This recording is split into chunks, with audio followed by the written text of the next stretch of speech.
ulti's going to pop off from Oracle. Hook back in from Andros. Going to be charging up that epicenter.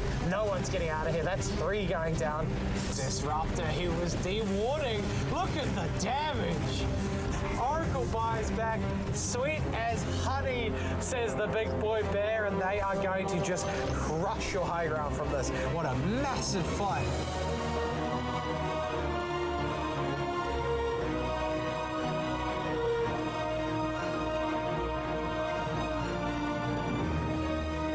Welcome back, everybody, to day 2 here at the LPL Pro Dota 2 for 2022. Day 1. A massive amount of games. Awesome action coming in. 4 teams came in, but both teams actually getting a 2-0 somehow at the end of it. And that's only day 1. Day 2's coming in, and bringing action will be me, GTH, and joined again by Poglet. How are you feeling after day 1? I'm excited. Honestly, day 1 was pretty good. We had some expected results. I did think M11 were going to play really well. But honestly, every game was close. Every game was fun to watch. And it just leads me to hope that all 8 teams perform as well as they did on day 1. Hell yeah, and we have many days to go through because we're still in that round robin stage. Everyone is going to face each other in best of 2 to decide who's going to make it through to our playoff stage. Top 4 is going for a single elimination best of 3s to all be decided at the end by a best of 5 grand final, and to decide for what the big money, the prize pool, what the teams are coming to play for. First place, $2,100, second place, $1,400, third place, $900, and fourth place, $650, all up for grabs. Yeah, and this just goes to show you have to make sure every game counts because there's no coming 5th award. You need to make that playoff. At the minimum, you need to come in that top 4, so there'll be no slacking off for these teams at all. Well, it may just be day 1, but we still do have a leaderboard and points on it, and teams at the top, and you might be surprised who you're going to see, but it is Team M11 again, and Gargoyle Esports being a surprise there, being number 2, taking a 2-0 victory against Atomic Esports. Yeah, I mean, this is going to be misleading on day 2, obviously, like you said. Atomic Esports had a fantastic showing, but Gargoyle just pipped them in the end. So you'll definitely see this board change throughout the days, and just keep a track and see if M11 can stay on top like they did last season. Well, let's see if anybody can break into that top, maybe get a 2-0 victory itself, because we have 2 series coming up tonight, and they're looking pretty hot because we've got some new teams in it, and maybe a little bit of revenge coming in too. So I'm excited to see what is. I believe the first game is going to be Burmese Ghouls versus VDV. Teams that I'm not too actually knowledgeable about. Yeah, I was actually watching UDV. They were playing in another Oceanic tournament yesterday, and they had a really great showing. So it's good to see. Obviously, we remember some of the names with Tehe, and obviously we'll go through it in a moment. But new team, new banner, new fresh paint on that team, and they're looking really hot.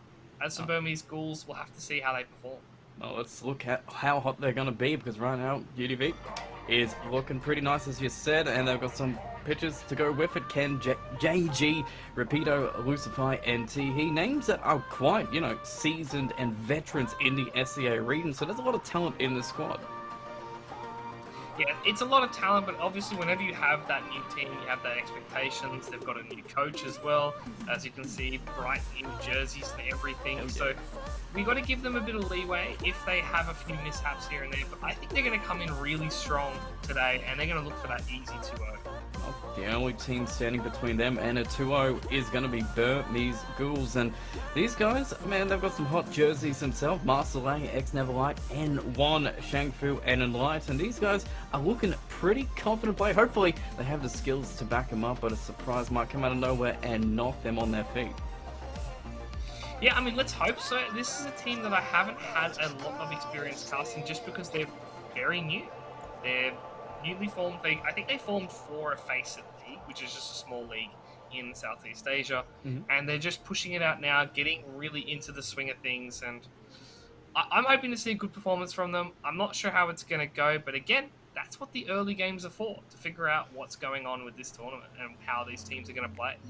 Yeah, so far it seems in the tournament though, the position ones have been kind of crucial to that victory. Just being that, having that shot call or that carry that's able to take them into the late game and break into high ground and seize the victory away is so important for all these teams. And right now, Ken, Marcelay, these guys have so much on their shoulders to make sure that they can win this game, because these high ground defenses have been fierce. Yeah, I mean, with how long this patch has been going, teams have gotten really, really good at maximizing their opportunities, maximizing their farm, and obviously the carry is going to take that lion's share. So they're going to have a lot on their backs, like you said, and we're going to have to see how these two compare, because I know Ken quite well in pubs, and he's always making shot calls. He's always pushing the tempo, and he's a lot of fun to play with, but for a Master Lay, I haven't seen a lot from him, so maybe we'll see him take a backseat and have some supports help him out. And it is still that old patch, like these teams are still playing to a meta that's kind of really defined here, and even after day one there was a few little sneaky things coming through, but not too much. Is there anything that you kind of know from the players that they might just bring out of their wheelhouse here that you might surprise you? Surprise me? I don't think so. Oh. I'm expecting a Wraith King, but again, I feel like that's boring to talk about. Like when you talk about, oh yeah, they're gonna pick Weaver, they're gonna pick Spirit Breaker, they might pick Queen of Pain, guys. Be surprised. It's the problem with stale patch. The first two picks are almost always the same, and then I feel in my heart that the big variance is the carry in the offlane role. But even then, there's about 15 heroes you pick, and you always pick in that pool. Well, I mean, we've got a little bit of time before the game does start as we're getting all the players into the lobby to get the game underway here. So, I mean, this patch has been going for a long time. It's been literally, I'm pretty sure, almost 6 months to getting even past that. What do you want to see in the new patch? What is so goddamn stale that you cannot come back into the game and be like, why is this not changed? Well, first off, Marcy's going to come into Captain's mode. I think we're ready for the disposition. I think we're ready for the Suplex Supreme. The tombstone, Outside of that, I think the big things I want to see are a couple changes to the early game of defensive supports. Like you're looking at Oracle. We saw Omni yesterday, and I was laughing about it. But Oracle, Omni, Dazzle, all of those healing type supports are trash right now. Except for Io. I feel like Io is the only one that's playable. Well, it's always a good meta when Io does get played. How are you feeling about the map, though? Like, I'm surprised by now we haven't actually seen the map change. I don't think it needs to. Oh, I mean, I guess, like, if you're going to change it, like, spice it up, etc. But all you have to do, I think, is nerf the high ground of Radiant. I think the Radiant Triangle is too close to Roshan. It's a bit too easy to get in. And other than that, it's a mostly even map right now. Maybe adding a camp or two, as in what they did with the, what were they called? The Satyr Tormentors? The purple ancient creeps? I think adding a few new creeps could be fun, could spice things up. Because that could bring in things like Chen and Enchantress back into the meta. It could make Helm of the Dominator not a trash item. Okay, right, fair enough. I mean, Helm of the Overlord 2, pretty good item, but I'm pretty sure if I'm remembering last night too, you had a little bit of thing about neutral items. That maybe I had a bit of a whinge. I think there are a couple neutral items. This is actually talking about Chip Vest specifically. It works the same on ranged heroes as it does on melee heroes, which is a bit stupid. And then my other big gripe is they got rid of so many items that they could bring back, like Iron Talon, Poor Man's Shield. They were fun. Good stuff, They were fun items. And they put them into that neutral page, and then they just threw them out completely. I want to see some of them be back in the rotation, and I want to see a couple more tier 2 and tier 3 items that are actually focused towards supports, because it feels like carries get their first pick of the litter, and then the supports just end up with a Dragon Scale, because that's all that's left. Yeah. Not really a support item. Like, you have Paladin Sword, like, that's a heal and amp thing, but it's a Paladin Sword. You're like, okay, we want to put it on TV or someone else. We don't want to put it on Io. He's not going to have the sword, he doesn't have any hands. I mean, things like that. It's like the small things. Like, you could split that item up, give something lifesteal and give something damage, and you could also have one that heals it, amplifies. And you could split that up, and that way a support gets a healing item. Again, a way of bringing back healing supports. Give them more neutral items that are very catered towards them. Again, it could just go the other way and make them OP, but I would prefer that than not seeing them at all. It's a risk you run, but we might just cut to a quick break, guys. We get everything perfect for Game 1. It's going to be coming up shortly. Don't go anywhere. We'll be right back with some action.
we're back. Game is almost underway. I believe we're waiting on one player before we get straight on into the action. We're talking about patch changes. We have a new patch coming in, 23rd of February. We have a date finally from Valve. They spoke.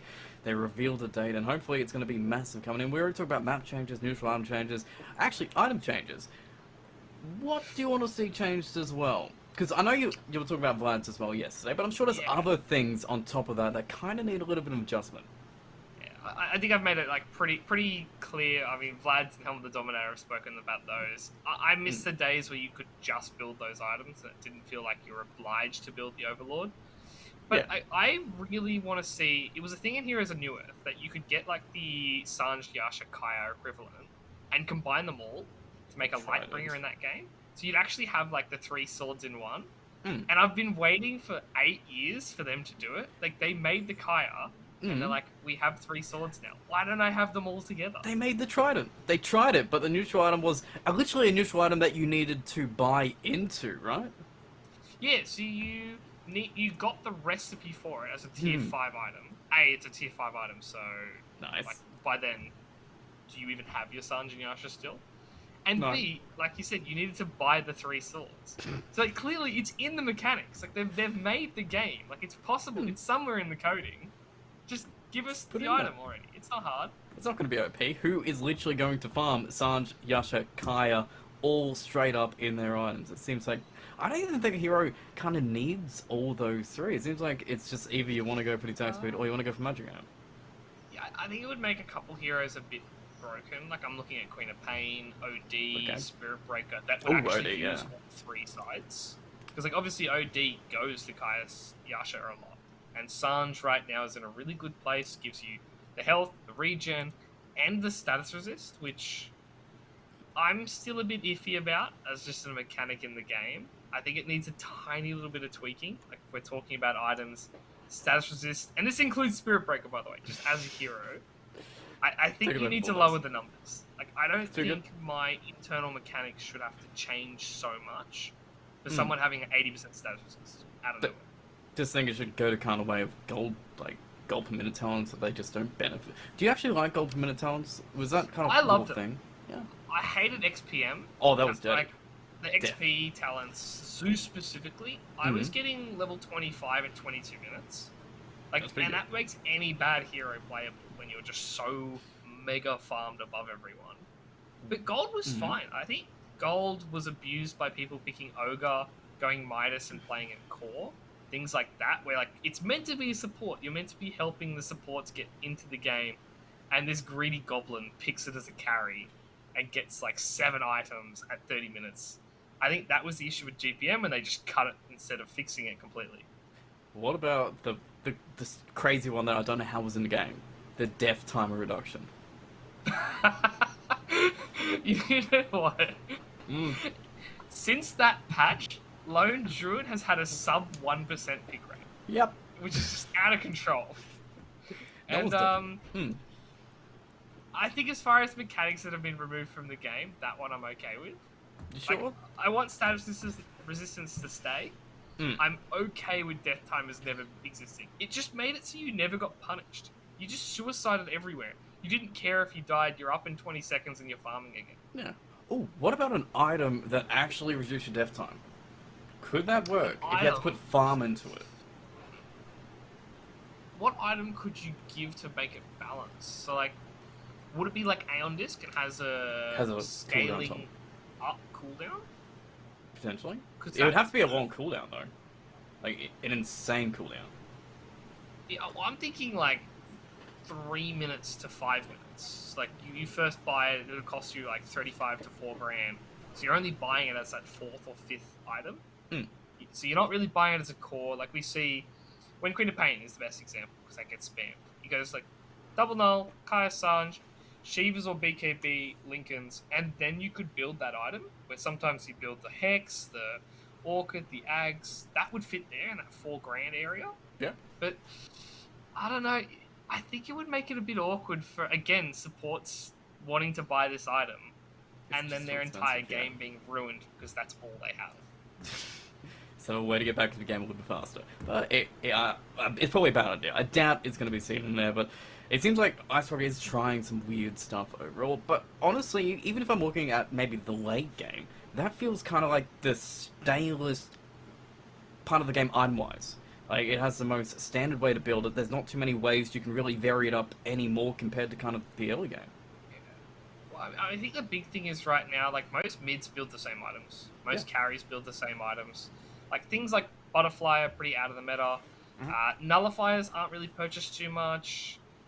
Orchids aren't really purchased too much. And, like, that's the way you change the game. Like, rather than, like, adding heaps of new items, if you make those viable again, all of a sudden, you have to start building random defensive items. You have to have an Aeon disc on a carry because it faces voids back in the meta. Things like that. That's, I think, where they went wrong by making a couple of items just too good to avoid. And you have to buy them, and then your build obviously ends up being very narrow. Just everyone going either Sergeant Kai's or everyone going Ascardi, Satanic, and just having all that life steal. It just seems very standard. And it would kind of be more interesting to see kind of the old heroes come back in the meta and the carry role as well. Face of Void is one of the ones you're putting up before that just has been dumpstered to really all heaven. No one wants to even touch him. But there's so many other heroes that haven't come back in. I'm thinking of like even Anti-Mage. Like, I don't exactly want to see Anti-Mage straight up gameplay, but they put the Ags, they put that shard in there, and it was just a complete rework, and then still nobody is kind of picking him anyway. I mean, Anti-Mage is in weirdly, in my opinion, a good place because he is a niche pick. He should always remain a niche pick. And like you said, these Ags is quite a lot of fun. Like, you throw the illusion in, you bait people that way, and it could be something to look towards about more commitment to illusions. I think Battle Fury needs to change because right now Anti-Mage can't avoid it. Like, if you're going to bring Anti-Mage back in and a couple other heroes as well, maybe scale Battle Fury a bit, maybe scale Maelstrom a bit to make it so they're more equal as farming items. You can make that choice, and hopefully that choice can adapt as well. And I believe we do have a game almost starting, and so game 1 should be up and ready to run in a moment. I'm excited. There it is, right in front of us. We can see what the drop is going to be, and after the 4 bans that we can predict kind of to note, we'll see exactly where these teams vary, because we've seen, at least from yesterday, Gugak had a bit of a different approach to drafting overall, and maybe both these teams also have a different understanding of what this patch can really do. Yeah, that's true. I mean, we've hit the point now, it's definitely a week away. Like you said, the 23rd, so like the 24th for us in God damn it. Southeast Asia. It's going to be the day late, let's be real. Teams might start practicing things. We might start seeing more niche picks. Like, we're seeing Brewmasters in pubs again. That hero has been left in the wayside, and I think everyone realizes he's probably going to get a bit of a change, a bit of an update. Well, I was thinking about that as well, and thinking how offlaners were playing the offlane role, and it seems like that Helm of Iron Will that every single offlaner kind of needs to sustain the lane. Brewmaster is the one hero that can't exactly itemize that item. Right? Yeah, yes and no. I mean, he can build into like Helm of the Dom. I've played around with it. It's actually quite fun. Okay. The other thing is he doesn't need to. Like, he's got evasion. He's got evasion. He's got ulti. He's got ways of resetting fights. And Grimstroke as the first pick of the game. And we're back. All right, Clock back in the pool. Grimstroke might change it up a little bit, but second pick from Burmese could be crazy. I don't know. If Gugak, they try to clockwork with the Queen of Pain. So actually, hands going in. Mars has slipped through. Who else am I thinking that is also there? In that OP range, I mean, I think Bane is still one of the strongest. Bane, there you go. Yeah. It's falling out of favor just because, for whatever reason, pickoffs aren't really a focus anymore. A lot of people are just committing 5-on-5 team fights, and that is where Bane struggles because both of his spells are quite abusable in solo fights, but in that big AoE central, you lose Nightmare quickly, and your Fiend's Grip gets stunned almost instantly. Well, reserve time being used, but it will be actually a very interesting approach here, and a very early pick, so I guess it does have that flexibility. We've seen a couple teams try this offlane build with the Abaddon, but a very quick response in the Ember to UD. And I don't mind this for UDV. Like, you know the mid matchup's going to be Queen of Pain versus X. So why not just commit your hero now? There's no downside. You're not revealing much. Like, you're clearly saying I'm okay with playing that matchup. And I don't love it, but if they've got someone that's an Ember specialist, I know Ember specialists are usually quite, let's say excited to try and beat hard matchups. All right, it can go well. It can press us. Maybe we're just left speechless in the middle of it, or it could be a really sad display to watch. But I guess we get to find out which. Or they're not also convinced that Queen of Pain is in that mid role and potentially banding around it. TA is gone as well. Actually, even thinking about it, Ember is a good matchup against a TA, especially for Grimstroke to help out. Yeah, I mean, the thing is, a lot of TAs play carry these days. I actually think it's a better carry, just the way the hero wants to farm more than fight, and a lot of people are going back to the traditional mid lane is for rotating, rather than mid lane is for farming that we've seen in previous metas. And even this meta alone, we've had that happen. So, like, TA carry is always hard to deal with.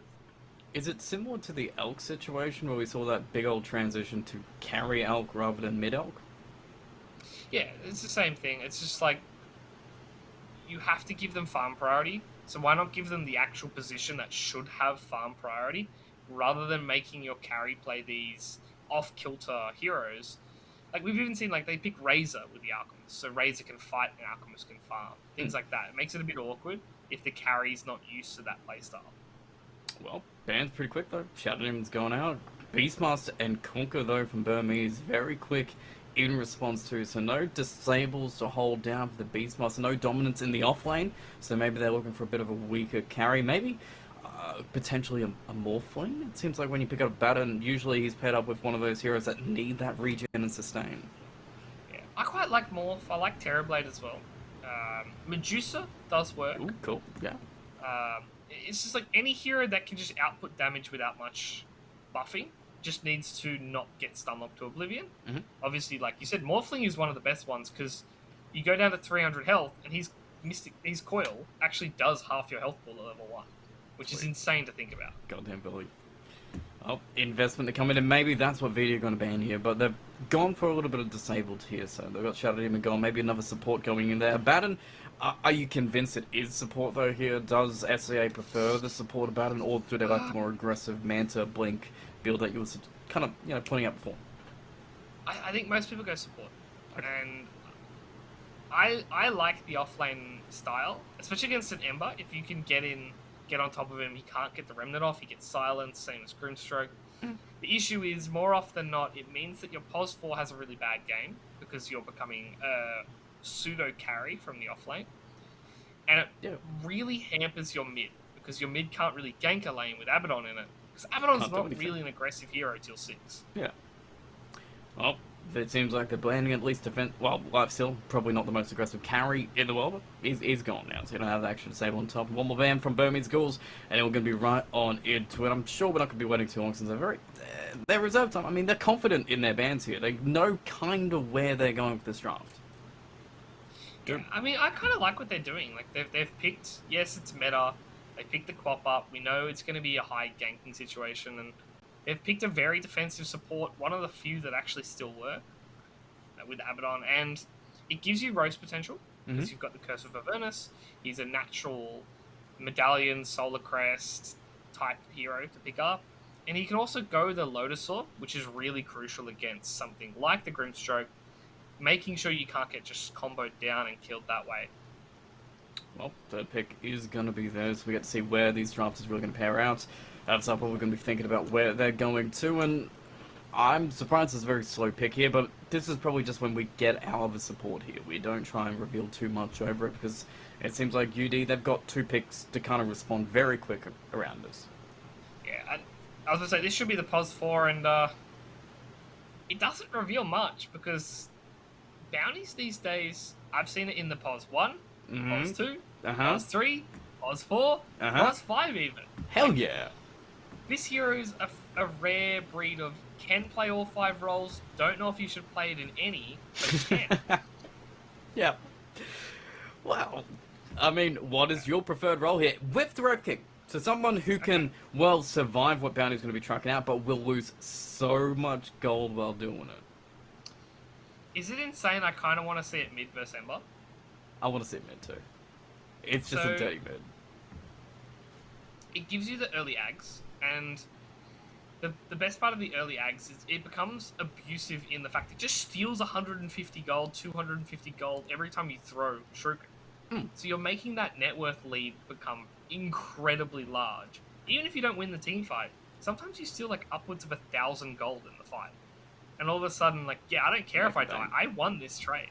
Hell yeah. And even actually in the mid lane, Shuriken's 50 mana on a low cooldown. It is the most annoying skill to play against. Yeah, I think it scales up 10 mana per level, right? Goes up to 80? Oh, maybe the cooldown is the exact same. One thing, Yeah. but it is still something that you just constantly spam out and it never hurts you.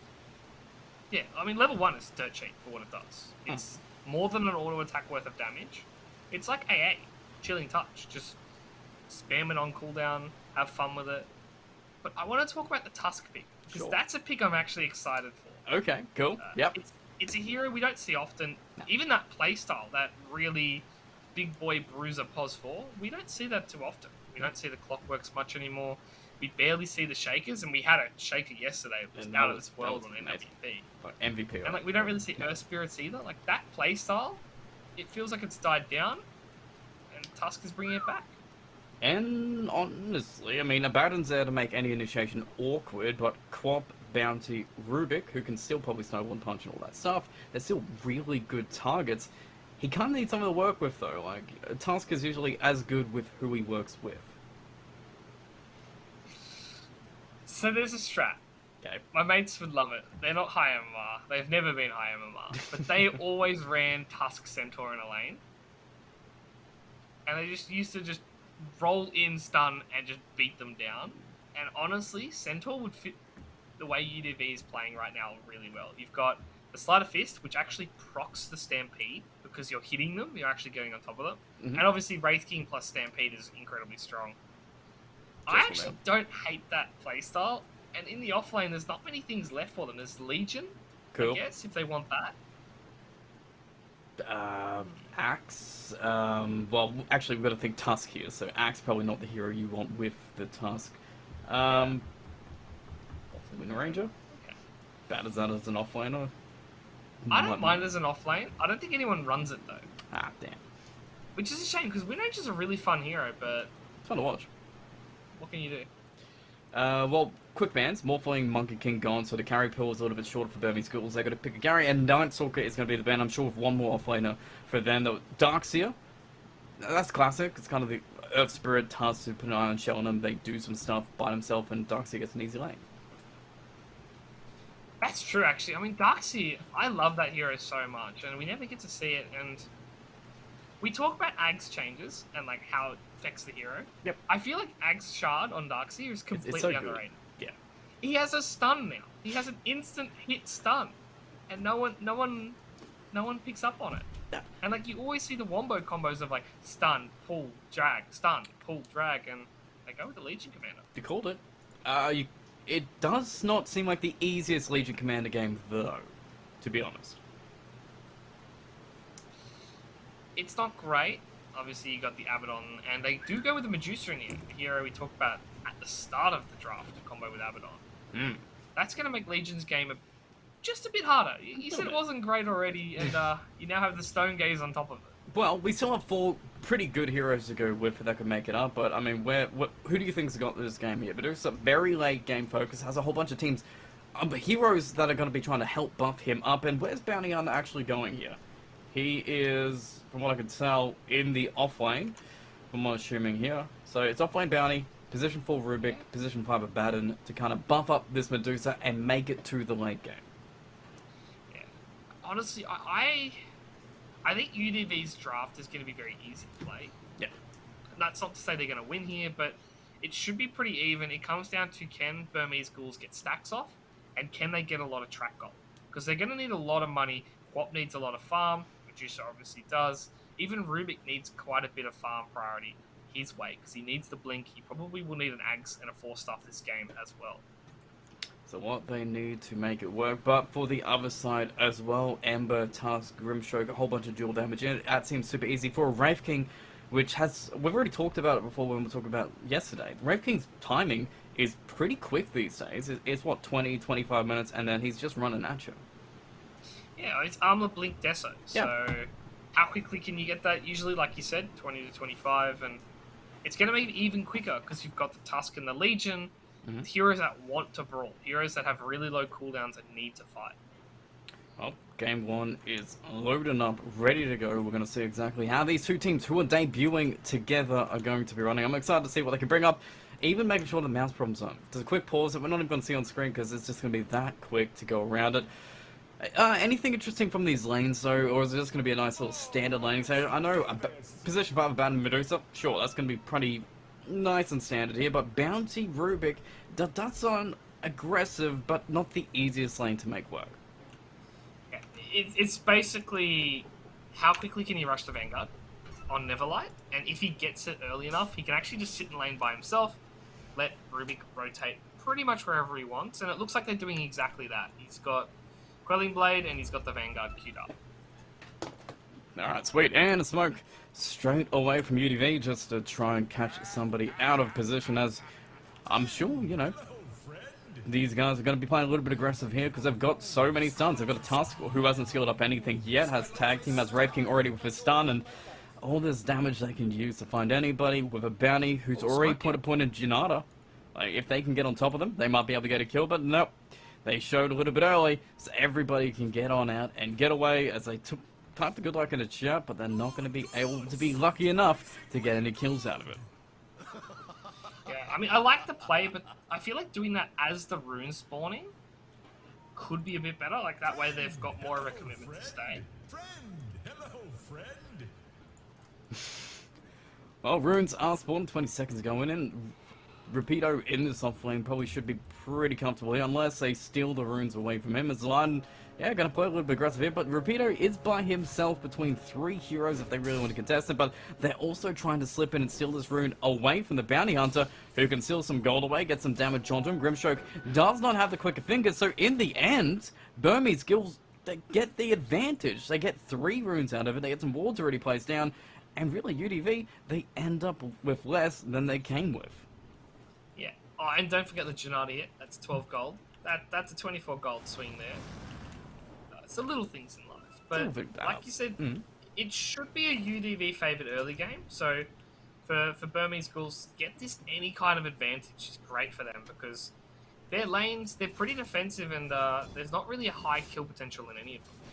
Nope. Ember versus Queen of Pain, just going to be pushing his lane. Top lane, we're running to get Lucify out of this lane, but Lucify is just going to be juking us about him back, so he does not heal up the Medusa, who is getting punished actually quite a bit by Rapido.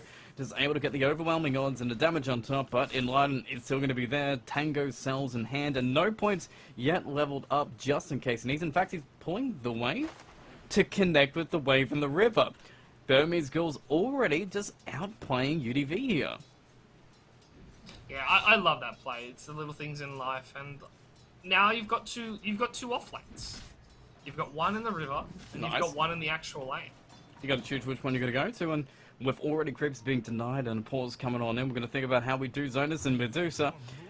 It seems overall, even if we're not just talking about Luigi Commander, for Medusa, if he hits a certain timing, it should be a pretty nice Medusa game. It should be, definitely. I mean, the big question mark is, are they going to get on top of her before she gets all this far? She's actually pulling herself, by the way. Nice. That's efficiency there. Even gets one creep to keep the wave away from his tower, so we can do this without actually losing any gold at all. Yeah, I don't know if that was intentional, but basically perfect there from Chung Fu. And I'm curious now, are they going to give some level priority over to the Medusa here? Because I think Medusa needs a lot more levels than an Abaddon does right now. Oh yeah, Enlighten still hasn't leveled anything yet. He doesn't know exactly how he needs to approach this lane, because it's fine for now. In the bottom lane, though, on the other side, Bounty is still getting last. It's currently up to 10. Almost got the Vanguard, has the Ring of Health in his back pocket. Already got Shuriken and Janata, not even feeling like he needs to be defensive in this lane, so he can just kind of solid us out as Rubik already looking to secure runes in the bottom lane to make sure Queen of Pain is having a good time there. Yeah, I mean, this is exactly what we expect from the lane. He already has that ring of health, so even if they harass him, he's going to be okay with it. But Lucifer is going to TP really early here. Ooh, wow. Alright, Sun comes in, tag team on top. Inkswell is going to get the Sun on top of Stroke of Fate. They have got the kill with a beautiful roll through from Lucifer. They get the first blood, almost got a second kill on top of it, but they are getting this Wraith King a big payday already. A nice rotation. The only issue is I'm looking at Repeater right now, and Light's on top of his head just beating it in. Oh, he leveled up his ability finally. Miscoil and Curse of Avernus, but hey, it is effective and just securing his lane here, and I guess they don't exactly care about this bounty lane too much. I mean, he's just here to kind of get level 6. Yeah, and Repeater's dead. Oh, hello. Almost. Very fire. Turning around, Tower Shot comes out, bait out with the Miscoil, which you can use with a couple right clicks and damage. Overwhelming odds. Oh, okay, Rapido. He baited out the Baton who overplayed his hand and now gets dealt 2 Snake Eyes. Yeah, Enlighten, I think using that last Miscoil was a bit of a misplay there, and it does force him out of the lane, so there's no one farming up here, and Chang Fu doesn't realize yet, so he's not really pushing it into tower. But he'll be level 5, pretty much at the 4-minute mark. Nice. I don't think Chang Fu's actually taken too much note of what really Abaddon has had to do to secure his lane. He's been securing last hits, 26 so far, not really felt like doing anything. And even this mid lane, I was about to say it's a little bit rough for Queen of Pain before, but Queen of Pain has come back, 19-6 already, 16-3, and now going to bully up this Ember Spirit, who tried to slide dodge that dagger, couldn't really do it. And even Abaddon here, round the runes to make sure that they don't get any regen out of it. Rubik able to secure the bottom one, and Queen of Pain is going to get the top. Yeah, I like this so far. Burmese schools are playing the map very well. They might lose Neverlight bot lane. Mid lane as well, diving on and forcing Ember to TP out as soon as the Abundance can be seen there. So Ember goes back to base with nowhere to TP. They do get the bounty. It's a cool, good win, good kill coming out there, but a very awkward situation for Ember here, who's going to lose his entire wave that was forcing into his tower.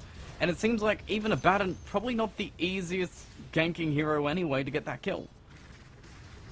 Yeah, I mean, Abaddon as a ganking hero is pathetic because his only ganking spell is the Curse of Avernus, and you have to hit it 4 times for it to even get value out of it.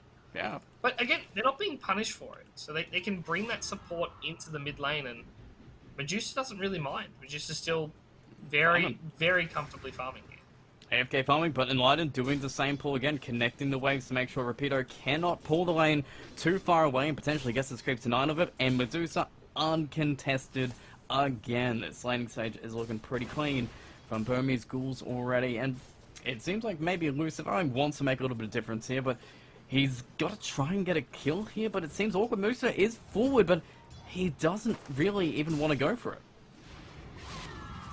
Yeah, I mean, even if they go for it, I don't know if it's going to work. The same thing could be said in the mid lane as they're going for the kill on the Ember. Telekinesis comes in, forces a TP in from Teehee. The Slider Fist coming back, and Teehee with the Snowball, they might be able to get Rubik out of it with a punch of attack and damage. I've got the Ink Spell. They should be able to force him. Rubik trying to get him close enough to the Abaddon to get the heal and delay enough time, so maybe Quap is able to get something done with Mangoes being popped. It's not enough damage really yet, as he does want to put a point into Sonic Wave at all. So all they do lose in the end is a Rubik, but the response from really UDV was just a defensive response. They wanted to kill Medusa, all pressure Abaddon, but all they're going to get is a Rubik and not the kill on Quap yet, who's blinking back to the high ground under the tower, forced into a bad situation with Rubik, able to keep him under the tower, and with some more miscalls, some more damage, and an Ink to get him back to safety. It feels super awkward for UDV. He's not even done yet. Daggers, damage, and a kill. They get their own support kill in the end. Yeah, I mean, it's kind of what happens when you commit that snowball under tower. It almost never works out for you. It's one of those plays that it's a desperation to get the kill, and they've got great supports to rotate, the Telekinesis, the Aphotic Shield, and they did steal the regen rune on Enlighten. But other than that, it was a very comfortable position for N1. And bottom lane here, Bounty has 3 points in Janata, has now his Vanguard, and is now just manning up against Ken solo with no fear. He's just stealing all the gold he possibly can until he evens up that net worth. The big thing with Ken, though, he has a lot of armor. That's a completed phase plus the helm. Like, he has 13 armor just at all times. So he's not really getting harassed that much by Janata.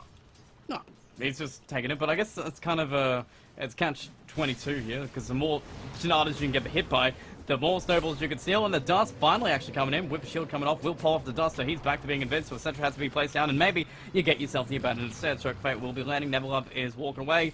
Kind of scot-free here, but that is great for Burmese Ghouls. That's exactly what the plan was the entire time. Neverlight, he survives the entire time. Yeah, a nice trade. You commit 3, or they're actually going to put the sentry on down. the tower, tag team, damage. This is big if you can do it, as the towers push on in, the skeleton's doing the damage, and they just need to block him and keep him under, but he can survive again, and Abaddon has been given enough time to respawn. More gold to steal, and they still can't kill this bounty hunter. Yeah, I mean, as the fight stops breaking down, Yeah, look how close the observer ward is to the edge of the sentry. Oh, hello. All They right. missed it by that much, and they'll never know either. Nope. Oh, it's the worst film in the world, but they will never feel it until they watch the replay on it, and that is a value ward in itself. And mid, though, are they going to try for Queen of Pain? Last time it didn't go too well. Okay, Abaddon, easy kill again. Shield comes out, Queen of Pain is deciding whether he wants to help, and yep, Slider Fist. Okay, Blink on in, going in with the stars coming out. Interesting shards, blocking out the Ember, potentially could have got a kill for it. Remnant going forward just in case I want to connect with it. But they're just going to lose Abaddon again out of it, rather than killing N1 on this Queen of Pain. Yeah. Keep in mind, N1 right now has the Sonic Wave and 4 levels of Screamer Painted, so you need to make sure you can kill her in one stun lock, or she's going to turn around and do about 700 damage to you very quickly. Stacks come out. Ember Illusion actually going to block the stacks. That's kind of a nice play, really, from the Ember there. And top lane, we haven't really seen too much out of Medusa, but she's farming. She's hitting creeps. She's currently up to 6-6, top of the farming at least, but not top of the net worth currently, as that's Wraith King. But other than that, all 3 cores are actually Burmese Ghouls, who are having a great game so far. Yeah, I mean, props for Burmese Ghouls. They're probably going to lose Neverlight down here. You say that, and you would be right, because with silence, we're going to invis in a second, but we've got 2 sentries placed down to cover it, so Neverlight can run, but he cannot hide, and finally will go down. Well, mid lane, though. They didn't commit. So he plays I'm astounded. The schedule dodge it. Oh, they might try for a Rapido. I'm not sure. They're drawing the map thinking that Queen of Pain is heading top, but no. Queen of Pain just feeling stable here. Just feeling like he wants to sit mid, get these power runes up as Tusk is going to secure the bottom rune. That is empty, and the top rune is already taken by the Queen of Pain. So it seems like, at least on the face of it, Burmese Gould may not have the kills on the board, but they're feeling comfortable with their situation. Yeah, I mean, kills don't actually matter if they're not being traded for towers. And right now, the only tower in the game that's been pressured is that bot lane on the Radiant side, and I'm astounded they've taken it already, but that's just the power of the Vampiric Spirit. Dropping those skeletons with the Cardi, and they just push it through. Everything else is healthy. Got a rotating bounty on the though. He's heading in mid. Want to get some more track kills off to get that gold to pile up, but they're also invading the jungle at the same time. Tusk going to be seen trying to get TP on with the Pressy attack on top. He can cancel his TP and still feel like he can comfortably stay, as in the mid lane here, Ember's going to get tracked, going to be bounty, just chased out by the bounty hunter. Hopefully some more gold stolen. That is not, okay, he's got himself the broom handle. I was about to say, that is not melee attack range there, but he's just going to run you down, take all your gold, force out your remnants, as he just baits out so much attention away and actually gives him space to push this mid tower. Did he cancel that TP? He did. He just walked up and shuriken tossed again. They're going to find a jewel, though. Nice on a battle on 4. Not going to survive this as they bring in the Wraith King, but they bring in some damage. As we did steal the overwhelming odds, but we're going to not be able to steal the punch as he gets shot into the roof. As 2 heroes are dead, and Ember actually somehow dies in the midst of it to the overwhelming odds, I'm pretty sure. Yep. It's a max overwhelming odds, correct? Yeah, it is. 4 points. Yeah, it is. I mean, with the Rubik getting that spell amp and hitting 4 heroes at once, it's going to do a solid chunk of change. Probably about 500 damage area with the Rubik. Pretty impressive. We actually don't see Legions actually prioritize that anymore, too. It does make sense. They don't have safe wave clear right now. Like, their wave clear is all melee. Like, their team, the only thing they have is Stroke of Fate, which is only level 1 right now. So, it does make sense they need him to sit in the dead lane and know that he's going to be safe. Sweet. And safe as he can be. So far, he's got some dual damage on the ball, 102. And not exactly dead yet, but Medusa is farming around 3 heroes that want his head. One of them being the Wraith King, who will put the skeletons down, trying to get some damage off. Neverlight's going to be there with a little bit of damage he can steal. He just wants to find something in the backline, so there's no way to initiate. But he sees Lucifer, he sees Repeater, there's no sentries being down. He just needs to decide whose gold he's going to take here and how does he want to survive. 2 seconds before Shadow Walk, so he's going to wait this out. Find the Legion and still just keep on scouting. Can very low, but gold will be taken from Rapido, slowed down by the mana stack, and just press the attack, running off as Neverlight is going to keep doing his thing, tracking some gold, hitting some heroes, and making some space. Yeah, I mean, the thing is, they're making space, but they're not actually able to abuse it, so they're going to go now. They're finally going to find Medusa. It's on. He's cool. He's having a turn, force him back, and there's more shurikens coming out, more damage river going to be in the area, maybe with some more spells of steel, and he did get pressed. The attacks, any sons you've got, going to be a little bit awkward, and so far nobody's died, a little bit of gold stolen, and the tower, the main thing they came for, is still standing. Yeah, and they're defending it with the supports right now. I mean, they've brought the offlane Neverlight, but he's not really farming. It Yes, feels like he's his farming position right heroes. now is just, yeah, auto-attacking heroes. Woo! Shuriken comes out, Luis finally can actually find himself the Rubik, stuck inside the shards, and they finally bring in the Abaddon, but is it too late? Yes! It is way too late, as we've got the X-Sol coming forward and the shield in the back, as long as they don't connect to it, but we've got no shield as the Abaddon's caught by the duel, and crit on down by Ken, cleaning him up, as Rapido is going to keep moving forward, as Amber even joins the fun. All 5 heroes from UDV in the top lane, getting some kills after kills after kills, as really, Queen of Pain, a little bit late to the party, sees the TPing out Ember, can't kill the TPing out Ember, and means that, really, Burmese Ghouls end up empty-handed. Not quite empty-handed. They did get the mid tower. So, as far as trades go, I would almost live with that, just because you have a terrible pushing lineup. But you're right. Like as far as kills go, 12-2 right now. They are really putting all of their eggs into this Medusa basket. It's on Saxo, super quick, so that should keep that net worth up and comfortable. More tracks from Neverlight as sentries are really eating into these supports, but Abaddon kind of having the roughest game of all, having to sacrifice literally everything on his hero. Level 5 at 14 minutes in, about to hit 15 minutes in too. Yeah, and what's happening top lane? Is it a fight? It's a fight, but not a kill. But yeah, you're right. So for Abaddon, like, you need that 6. At some point, just sit in a lane somewhere. He finally gets it. There we go. I think he's given away 2 jewels so far. Both the jewels of the game have been on Abaddon. Smart priority too, and come be effective, but hopefully no, not too many more jewels will be coming onto him as we are pushing around it and trying to bait out the Medusa for jewels instead. And a blink is actually done on the Legion Commander too. Like, they can make some plays themselves, or even push some towers themselves if they want. Yeah, I mean, they're going to have to do something, because they're so gathered up, like you said, and mid lane's the obvious choice. You've got the catapult, you've got Skeletons. 1.5 sets of skeletons here, so like Ken can commit another set. It should be a very quick tower, with no fortifying as well.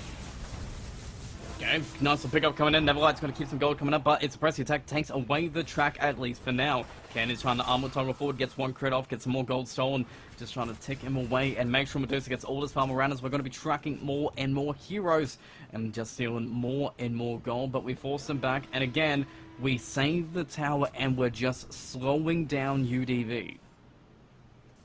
Yeah, I mean, UDV, they might look like they're in the driver's seat right now. They might feel like it as well, but 3k net worth lead this side of Burmese, and like obviously it's going to be quite skewed due to having Bounty Hunter, but the game gets easier as it gets longer here. So props to Burmese Ghouls for just keeping this game very slow pace for themselves and not really feeding away too many kills. Just one thing that don't is the Queen of Pain still having the Sonic Wave not on cooldown.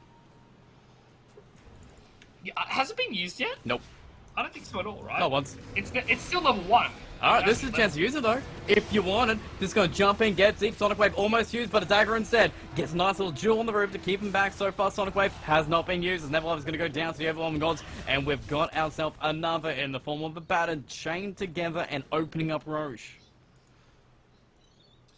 Yeah, that's a disaster. We were talking about how well they were defending The high ground, not really committing to team fights, and like you said, Roshan's going to be the grand prize, and they can give it to Ember here. So double reincarnation on your 2 parries. That's going to be pretty good. Maelstrom should be completed here for the Ember Spirit. Bit of a slow Ember game though.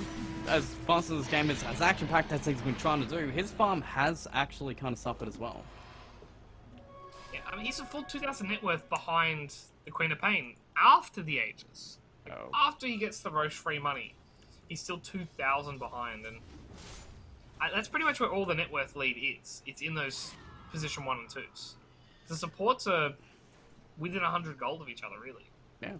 Medallion, phase boots on the Tusk, got a bit of a different build. I know many Tusks play different builds here, but do you kind of like that over, I think, as a Tranquil Boots drum, or just a straight up screw it blink build?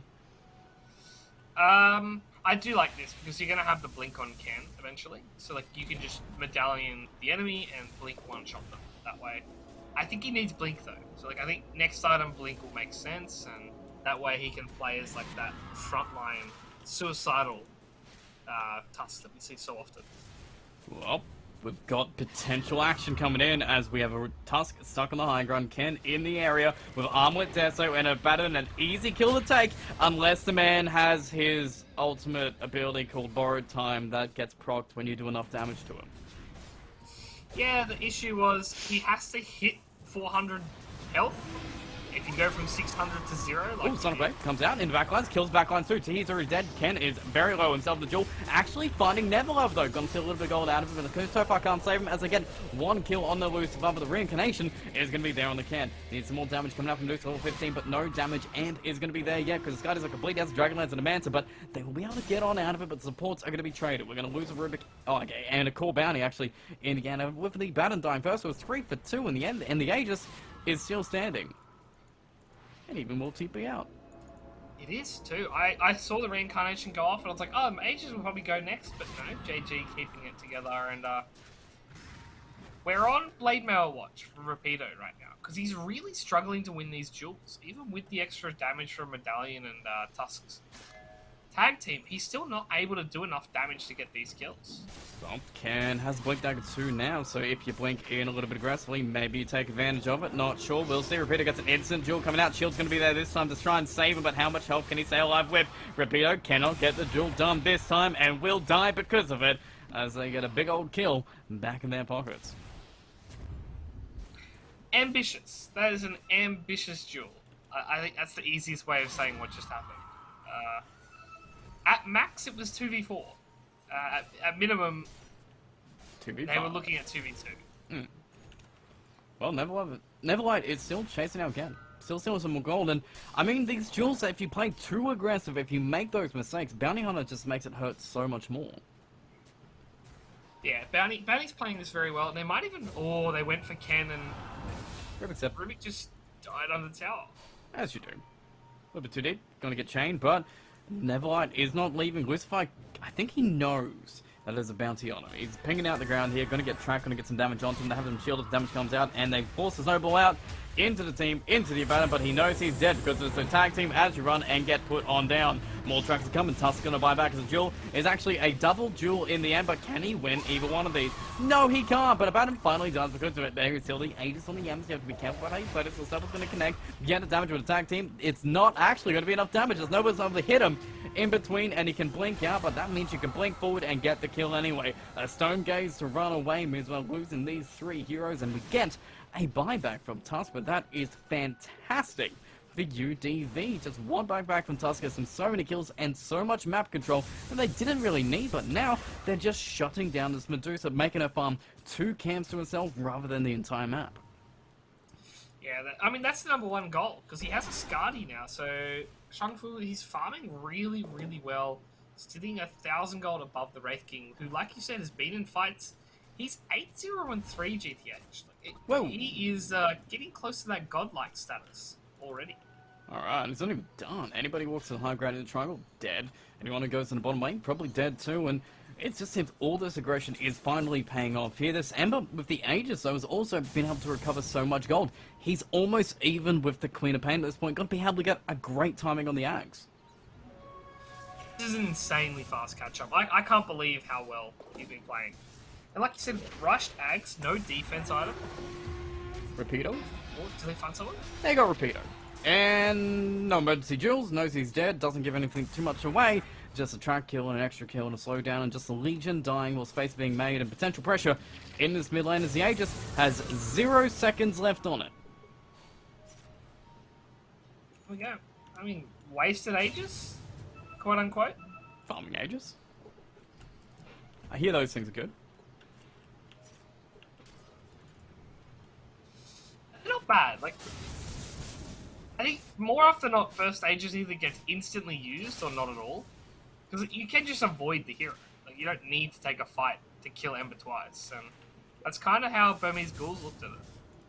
And even allowing T to push in his top lane to get so much fun for himself. He's got an Aether Lens and a Basilisk, and going straight for the Ags himself, and doesn't seem unthinkable that he'll be able to get it. And this mid lane, I mean, you've got to track onto Ember, but the control isn't there to really keep him down. And with no real, Orchid being done by Queen of Pain, no Shard being picked up yet, there's no way to get an easy kill on this Ember anymore. Yeah, that is true. I mean, their one way is... Oh, Jewel bot. Peter, who's he found? It's it's Medusa. Without any mana in a moment, the right click damage is adding up. Cannot zone gaze if he wants to, and with Lucifer coming in with the punch into the roof, they've got a massive one. The Godlike Spree has finally arrived as Ken gets it into an instant smoke, and looking for more. You don't have any more Jewel, but now you have an Ember Spirit with some more damage, and hopefully an Accept to go with it. No, it's coming on the courier, but do you even need it when you're going to be split and just going to be finding this Rubik who's Shadow Amulet away? You can't chappy this one, as you're going to get found, going to get killed, and your Ancients are going to be stolen on top. I mean, the Ancients is just like a secondary prize here. They're not even going for it. They want more. They want another kill. Jules up in 5 and blink it to the entire team. Okay, shield comes out 1, but you can't shield 2 of them. As Essential's going to see the bounty hunter for now. Needs some more dust, but going to be trying to run away. It's Bone Mail's used a little bit too early. As Essential's will not catch him. As Rapido has a nice blink onto him. It's a perfect prediction, but without any dust yourself, how are you going to get that duel done? Yeah, and I think he's going to buy one. I think he might just buy a set right now. Did he? Where's his courier? Just trying to find it myself. Didn't actually. No. More damage. Oh, he's just going BKB.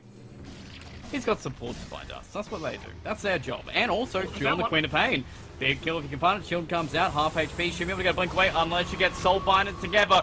That Sonic Wave super awkward as Ken gets a triple. And Medusa TP's in a little bit late. Does man to dodge that stun and gonna be running back to the high ground, but can't probably get any kills unless Ken stays around a little bit too long. First the attack keeps that attack speed up. The damage is going to be piling up on this tier 2 town. It's definitely going to go down, but Quap, Bounty, Abaddon gone, and Ken still feeling super strong. This is looking a little bit scary for Burmese Ghouls. Yeah, I mean, we talked about it in draft that Ken loves this Wraith King hero. It might be boring, but it's one of the meta staples, and he plays it so well. And you look at it right now, and he's 12-0-3. He's now 2k or just under net worth ahead of the Medusa. The Medusa, who has been AFK farming all game, has had almost 0 game impact. 0-1-2 right now. Hell yeah. No kills, 2 assists. Like, I'm fairly sure those assists from like a stray arrows while he's been farming. Well, there's still assists. There's some classic carry stats there, but everyone else really on the back of UDV are backing him up too. Rapido, for what was an awkward start, he's 4-2-13 himself. And Ember Spirit, who had probably the roughest lane of all with so much attention onto it, 4-1-10, accepted done, working on his Sergeant Kaya, so he doesn't even feel like he needs any defense at all. Yeah, I don't know about no defense. This feels a bit rough. Like, the game could be over in the next 10 minutes, and he's building an offensive item, and it gives them a way back in. It could work. Obviously, UDV are feeling themselves right now. Next Aegis could be up, and then they could just use that as their defensive item, giving that to JG.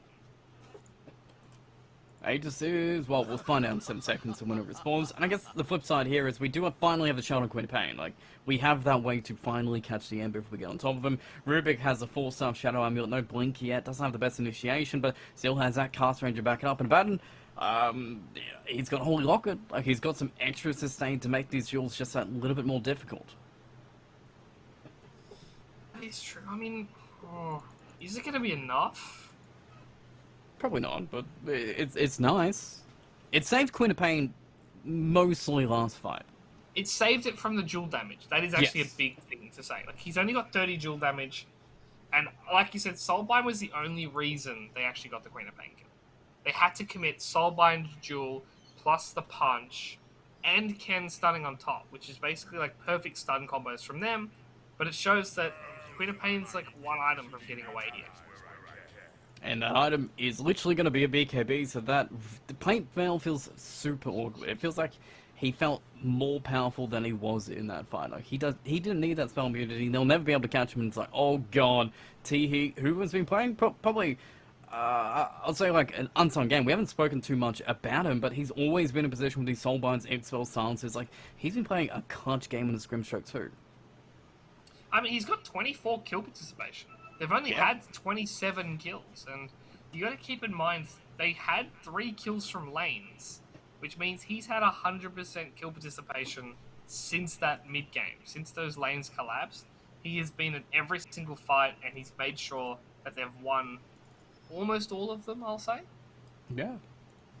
8 kills on the side of Burmese Ghouls probably says that in a nutshell, and even if we talk about the bounty on the factor that we're kind of hyping up quite a bit, he can't actually get the Ags yet this game. He has to go BKB. The Urn is feeling super awkward in itself as well. It has no charges. He just has a Vanguard and almost a BKB, and nothing that he kind of wants to buy. Yeah, I mean, has he used an Urn charge yet? Like, has he actually gained one? I don't think... I want to say yes. I'm going to say yes. Just... because it has to be that case. I genuinely, like, we can check in the post game, by the way. So, like, we can actually check the damage breakdown to see if any damage has been done. As they're saying G, so we get to launch back in. No restart. Actually, it's going to be skewed though, because he's going to get one from between now and then. I'm just going to click on him forever. Okay, cool, sweet. That'll be good. That's how we know. And we'll get back to farming. It's literally a 10-second Roche respawn. Oh, instant spawn? Instant spawn. Hot. Wait, this is a shard as well. So we get a free shard onto whoever the hell needs, and I don't even know, like, who do you want to prioritize? Ember Spirit? Legion? Okay. Yeah, BKBs. Repeater's a free BKB. Like, we talk about defensive items. JG doesn't need one if he gets given a free shard. That's true. Doesn't need a BKB. Can build Scardy on the Wraith King, which is not an item that I'm used to him buying, but it's good stats and it's good slow, and it might help him get even more kills on top. And the only thing standing between them and that is maybe Burmese Ghouls sneaking in and doing it themselves, but I say that, Ken's already in. Yeah, and also don't be surprised if he changes his item. I don't know if Scardy is the pick here. It will lower the health regen, lower the healing, but I think he could just go more damage. Just what? Satanic. I'm thinking swiftly. Swiftly? And More just jump on someone and just two-shot them. Okay. Shard actually picked up by Ember. Okay. The old free Agceptor combo with the Remnants. Repeater just bought one. Moving forward, yeah, Repeater does have his own shard, and they do have an Abaddon. That is an... Okay, Wraith King, though, might actually finally die. He does get daggered in the back, can be moving back. There's your Aegis or your Reincarnation going for one. He's got 4 minutes left on his Aegis, so we can jump back in with another life. Double Jewel comes out, but who the hell is gonna die as we lose one, and I think we're about to lose the others. Lucifer keeps Neverlight back and comes over BKB, but Medusa cannot do a thing. Dust is popping, Ember is just popping off as he finds Rubik in the back, and the GG is just gonna be called. Yeah, and I can't blame them either. Like, they have no buybacks in their calls, so even if they wanted to continue playing, they're going to be 2 Raxes down into an Aegis that was still available, and I feel like UDV got all their items and they just deathballed, and unfortunately for Burmese Ghouls, they just weren't ready for it. Yeah, 32-8 at the end of that game with some pretty clean clutch plays from UDV overall. They knew their timing, they knew how they played how they wanted to play the lanes, and Ken, you talked about his Wraith King being his comfortable hero, ended at 15-0-4 on that. Oh, actually, we can also check if there's any earn damage. That'll be good to see. He used it twice. Used it twice. Alright, cool. 3 times. Three? Twice for damage, once for healing. So that man sweet. got at least 3 earn charges that game. That's value. That's something that you want to need, and maybe going into game 2, you want a few more earn charges, because in game 1, I'm not sure the Bounty Hunter really did what it needed to do in the drive they were pointing out. Yeah, I mean, it played the lane pretty well, but unfortunately, it didn't stop Ken from farming, and I think that's the big thing with Bounty. You either want to dominate the lane hard, or make sure you get kills in other lanes, and they didn't manage to do either. Well, we're going to find out if they can do it a little bit better in Game 2. We'll have a second chance of taking the game away, but we'll have to find out if they can do it after this break.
And we're back, almost in time for Game 2. Game 1, pretty interesting styles, though, from both these teams here. Surprised by how it grows. Medusa was farming fantastic, but the other four pieces didn't exactly go together too well for Bohemian Schools. They had a good start, but it didn't seem like they had a good end. But the flip side as well, UDV had a pretty interesting start. It wasn't the greatest in the world, but the best end ever. Ken just came in clutch and carried them the victory. Yeah, it honestly felt like Ken was the only one that had a good early game, like you said, and that was enough for them. They got a really well-timed Aegis. The first Aegis was perfect for them. They snuck that one out. That was the benefit of Tusk. That was the big thing. They had tag team plus 4 auto-attacking heroes. And then obviously that second Aegis pretty much gave them the free win. They took the Aegis, and I think 35 seconds later the GG was called. So for them, those two timings plus Ken getting farm, they're the big focal points that Burmese Ghouls have to really fix up. And do you think like Bounty Hunter is one of those heroes that must have a strategy that works? Your Janata is one of those biggest attractive, parts of Bounty Hunter, and when that doesn't get paired up with the Ags and the Shuriken, which we know is insane to watch, it doesn't exactly feel like Bounty has the easiest off-lane game. It seems like it's more that he gets relegated into the support if the lane isn't amazing. Yeah, it honestly did feel the biggest issue was they weren't getting kills. Yeah, So, that's like, true. with offlane bounty, you might not get any kills in your lane, but you rotate and you get kills somewhere else. You've got one lane that has a Medusa in it, you're not ganking that lane. And you've got the other lane that had the Queen of Pain that was getting ganked, and you weren't able to trade kills that way. I think they were that was the big flaw in the draft. They actually had no one to play with. Even Rubik's not really a kill support. We know Abaddon's not. Nope. He just got killed a bunch. Yeah, I mean, it's one of those things. We'll have to see how they change it up. Maybe not 2 defensive supports. Maybe one that goes in, brawls a bit more. Maybe they steal the task. Yeah. Might be a little bit nicer. A little bit more tag team damage. And I guess the other thing as well, Queen of Pain, we already pointed out, the Sonic Wave wasn't used until, 12, 14 minutes maybe at the biggest stretch, but it was very underutilized overall in that early game. Honestly, I don't even know if it was 14 minutes. It might even have been later. He was level 12 before he used it the first time, and he didn't level it to level 2. That's how confident he wasn't going to need it. He was actually level 1 when he first used it that late in. Okay. And, we were joking about the damage that came through from the urn. I got 2,500 damage from Sonic Wave. Huh. Usually when you click Sonic Wave, you do 1,200 each usage. So I think he only got about 3 Sonic Waves off that game. You think that's more down to maybe, I wouldn't say unfamiliarity with Queen of Pain, but he had the Blue Arcana. He must have played a bunch of games in quad. I feel it was a draft issue coming in. They weren't able to get kills. They've never snowballed. Like we said, Rubik, Abaddon can't really help you get kills. And if Bounty's not having an exceptional game, there's literally nothing that's going to get you that enable, get you that first kill, and make you start that snowball. Well, let's see if things start to snowball in Game 2, because Game 2 underway, draft is coming. Ban's probably going to be not easy. Anything that you think is kind of scary from Game 1 that you want to maybe adjust the bans? I know you're going to leave an OP here in the pool, but maybe you just need to take that chance. I think in the middle phase, you have to deal with Wraith King. Like, Ken just went 15-0. I think you have to ban it. Comfortably. Your first phase was fine. Like, I don't think you're worried about the Ember. The Groomstroke played pretty well, but I don't know if you can use a ban on that and give them something like Spirit Breaker or Weaver instead. That's the only issue. Well, Weaver is gone, at least for now. We'll see what Queen of Pain actually be taken up by UDV. So, potential OD, potential Spirit Break, potential something will slip through. Yeah, I mean, the big question mark obviously is Burmese Ghouls, they have the first pick. So what do UDV give them? Because UDV, like you said, you've just said Barra. OD's gone. They're giving them the Spirit Breaker if they want it. If they want it. There's also Bane. There's also Mars. There is also... What was we talking about before? Trying to think what the priority is.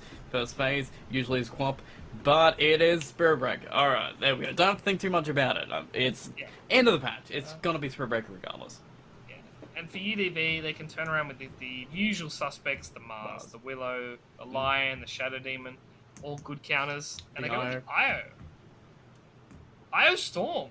Oh, that's okay. That's surprising. Not your usual answers for Spirit Breaker? Not that it's a usual answer, it's more the fact of it's a great combo, not often picked. That's the big thing. You usually, if you're going to pick it, you pick it in the second phase, so you don't have to worry about counters too much. But yeah, they're that confident. UDV, I mean, they did just play an absolutely stellar game, so it kind of does make sense in that sense. They've got the confidence in build already. The bans are going to be a little bit slower, it seems. Dark Willow is taken out, though, to make sure Spritbreak has a good game. And, I mean, do you want to dedicate your 3 bans here to make sure that really Spritbreaker cannot have that amazing game? Maybe commit the Mars ban, and that'll be enough. Because Mars works really well with Storm IO.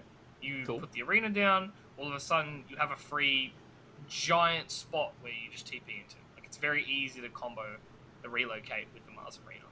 Cool.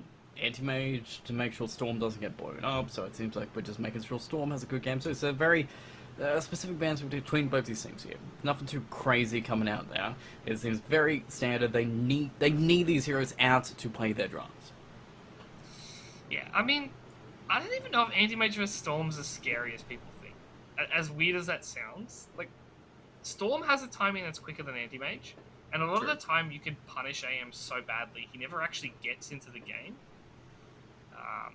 Again, UDV, they're just going to respect it. They're not going to deal with that timing issue, because obviously getting to late game means that AM will eventually beat you in that sense. And they banned the Mars, so smart play from Burmese Ghouls here. And maybe it's more of an approach of Burmese Ghouls. They rely on these late game carries for Shang-Fu, these styles of farming, AFK farming for quite a bit, like the Medusa, the Anti-Mage. He's more used to that style of carrying rather than a very active approach. Yeah, I mean, do you need more active callers? That's the question. With Spritbreaker, maybe? Just use that global presence. Steal a profit for yourself. Yeah, that is true. I mean, I kind of want to see them change up their drafts a bit more. Like, I think, Morphly ban, that's nice. But cool. I think the Barra Morph would have been a great combo, so I'm surprised they didn't actually go with that themselves. They're worried that UDV is going to have too many late game heroes to actually deal with. You know, one hero I did see a resurgence of, though? Carry Tiny. People have been playing it and it's been working. Yeah. Still don't know how I feel about it. I think Carry Tiny's in a weird place because you need a buff hero. Like So the Ogre's still in the pool, by the way. So like, they could actually run that Tiny with the Ogre, and all of a sudden, that's how he's viable. Or you run him with someone that builds a Solar Crest, like a Snapfire as well. So that could be something to look at for both these teams, really. Sweet.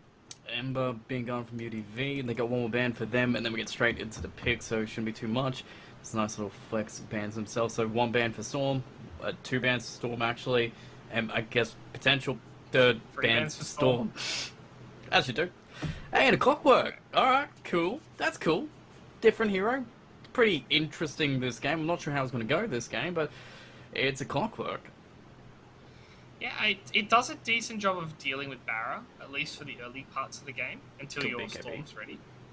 And it also does mean that you're never really going to get soulbound, because like you hook in, you're a mile away, and you can actually hook out of the soulbind. It's not like the blink where you get stuck. You can actually hook away from it. I don't know how often he's going to use that, but it's helpful. Yeah, useful to get away. Make sure that somebody like Storm can zip out just in case it happens. And I guess IO is always going to be tethered to something. We'll see which one's it's going to be. But Burmese Ghouls, they have the 3rd pick here. IO, Clockwork, probably going to be their supports. And, okay, that's kind of smart. Steal it away from Cam. Yeah, and not just steal it away. It's a good pick here. It's a hero that can deal with the Storm Ball jump, because if you die, you have 2 lives, you're not 2 phased, and can deal with the Clockwork by just spawning the skeletons. Those skeletons can eat battery assault pretty comfortably. Smart.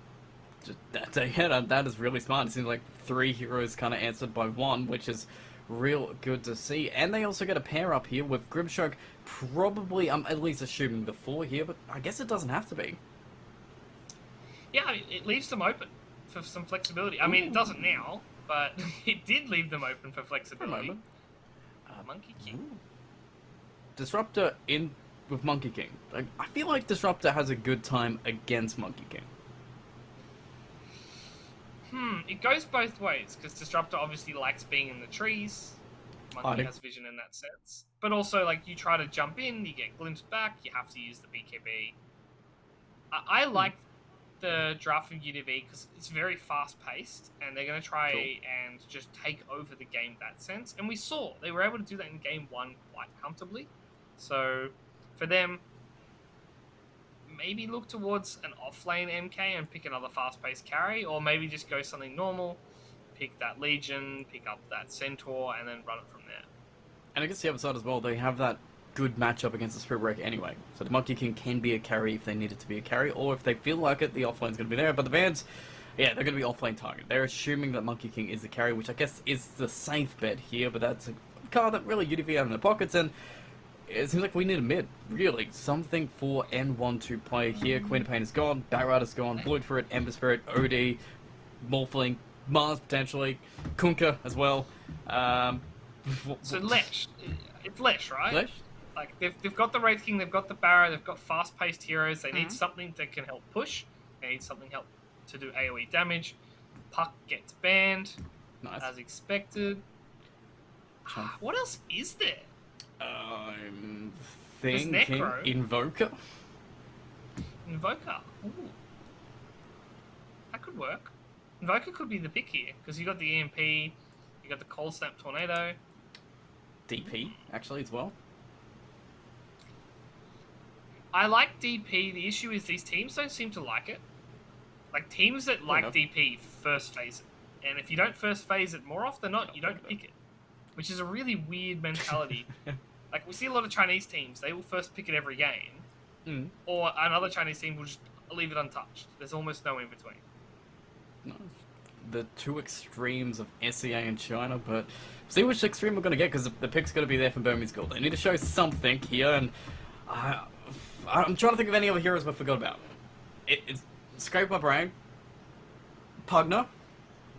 Pugner could work. I mean, the problem with Pugner, he gets dove a lot. He does. That's why I was thinking, like, Leshak could eat it. Invoker's probably the best pick for it. I think you've nailed it on the first suggestion.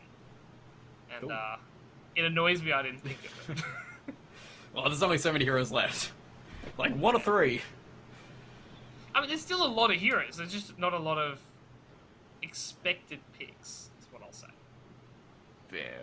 Like, you could always go something like a Nature's Prophet. Wouldn't be terrible. But no one plays it. No. Crazy people do. Oh, Pango. Mid-Barra? I would like... What's better here? Is it mid-Pango or mid-Barrow? Who gets a better matchup? Who gets a better... Mid-Grimstroke as well.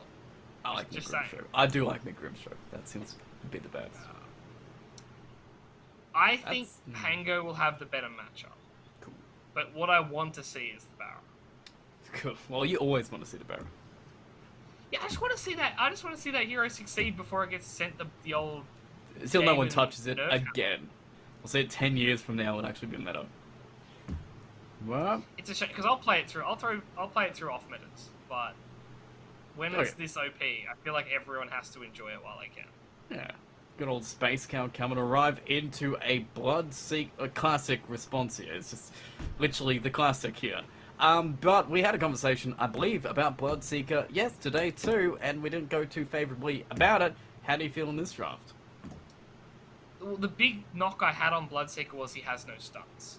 And I don't think anyone that's played that hero would disagree, but they've got the Monkey Strike, they've obviously got Clockwork, which is a bounty of stuns. He's got 3 in his arsenal. And they've got the Storm Spirit, so they've kind of fixed that issue. So I quite like the pick to counter the Barra, and obviously counter the Pango as well. The Barra, by the way, being played by N1, so... It is mid. It is mid. You get your wish. wish. Fun. Alright, constant charges all day, every day. I'm happy to go, but I mean, I don't even need to ask you, do I? Like, at all. I mean, I think I'm going to go with UDV, despite the fact that I've got a Barra. Because the thing with UDV's draft, that they have a counter to everything that Burmese want to do. And we've seen that UDV play very fast pace, and Burmese Ghouls' draft doesn't lend itself to defense. Doesn't really have any tower push. So if they're under a tower trying to defend, they've got Stroke of Fate, and they've got Pango's Swashbuckle. That's about it. They literally have to go in to defend their towers, and it seems like that's what UDV wants you to do. Yeah, I mean, they picked the Bloodseeker, and you've got 4.5 melee heroes, because Disruptor is less than useless when it comes to range auto attacks in that sense. He can hit a little bit. Well, I guess we'll see how it goes, because game 2 is loading in, and I don't know. I have confidence. I'll take the flip side. I'll take Bowman's goals. Hopefully we can get a 1-1 to keep these nice little even matchups. It's always nice and dicey to go on out when both teams feel good at the end of the series, and maybe this is their vengeance coming out overall. And I'm interested to see how Mid-Spirit Breaker goes. I've seen many Mid-Spirit Breakers in pubs that I've watched, and they've... I won't say 50-50, it seems like it is like 60-40. It seems like if you get a good charge, it's a flip of a coin if you get a kill out of it. Yeah, I mean, who made it famous? LGD's coach, Zhao 8, was the one that played it at like DPC Tier 1 level. Ken? And that's a first blood. Okay, does he survive? Somehow, and forces them into a bad position? What a madman. He has no right being alive, but also, it shows the power of IO. Oh yeah. Fairy Fire, a little bit of regen, saves his carry and keeps Ken alive, and they don't find a ward out of it, but they know exactly where really Burmese ghouls are. That is true. I mean, it's the one downside of committing to First Blood. A, they know what you've leveled, and B, they know exactly where your entire team is. On the flip side, UDV are all here as well. It's a 10-man mid. Yep, and it's my favorite disruptor build. All mangoes. Oh man, that's 7 mangoes. Jesus. That's 7 mangoes. It's not 9 mangoes though, which is a little bit disappointing, but 7 mangoes coming in to cast those spells. And even actually looking at the Grimstroke, the man's built just straight up Null Talisman. Huh. Are they going for a First Blood top lane? I feel like they are. Charlie? Yeah. Or are they committing to a tri-lane entirely and leaving Shangfu to hate his life? Against a Bloodseeker, who I guess potentially will push in the lane if he plays it that way, but I guess as soon as they see that really it is a solo Wraith King here down, they're probably going to bully the living hell out of Wraith King. And does Monkey King hate tri-lanes, or does he love tri-lanes? He's not going to hate what's happening to him right now. Oh, the first one that they didn't get before, are they going to get this time? Yes, they are, and goes on the most important hero, Enlighten, takes it up so he can buy even more mangoes, which he did. He actually just did! How many did he buy? I He just swear got the to one. God. He got the one. Just the one. Just the one. Okay. Not too crazy.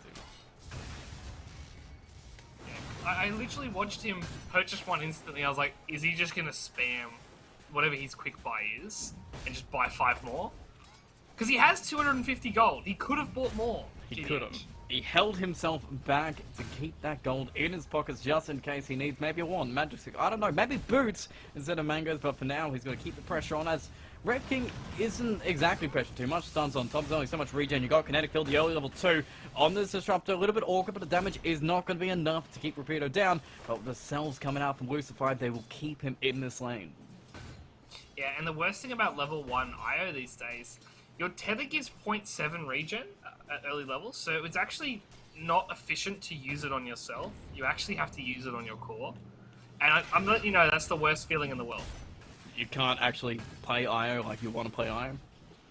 Yeah, you just want to remain OP, and then have it nerfed whenever you're versing it. That's the secret.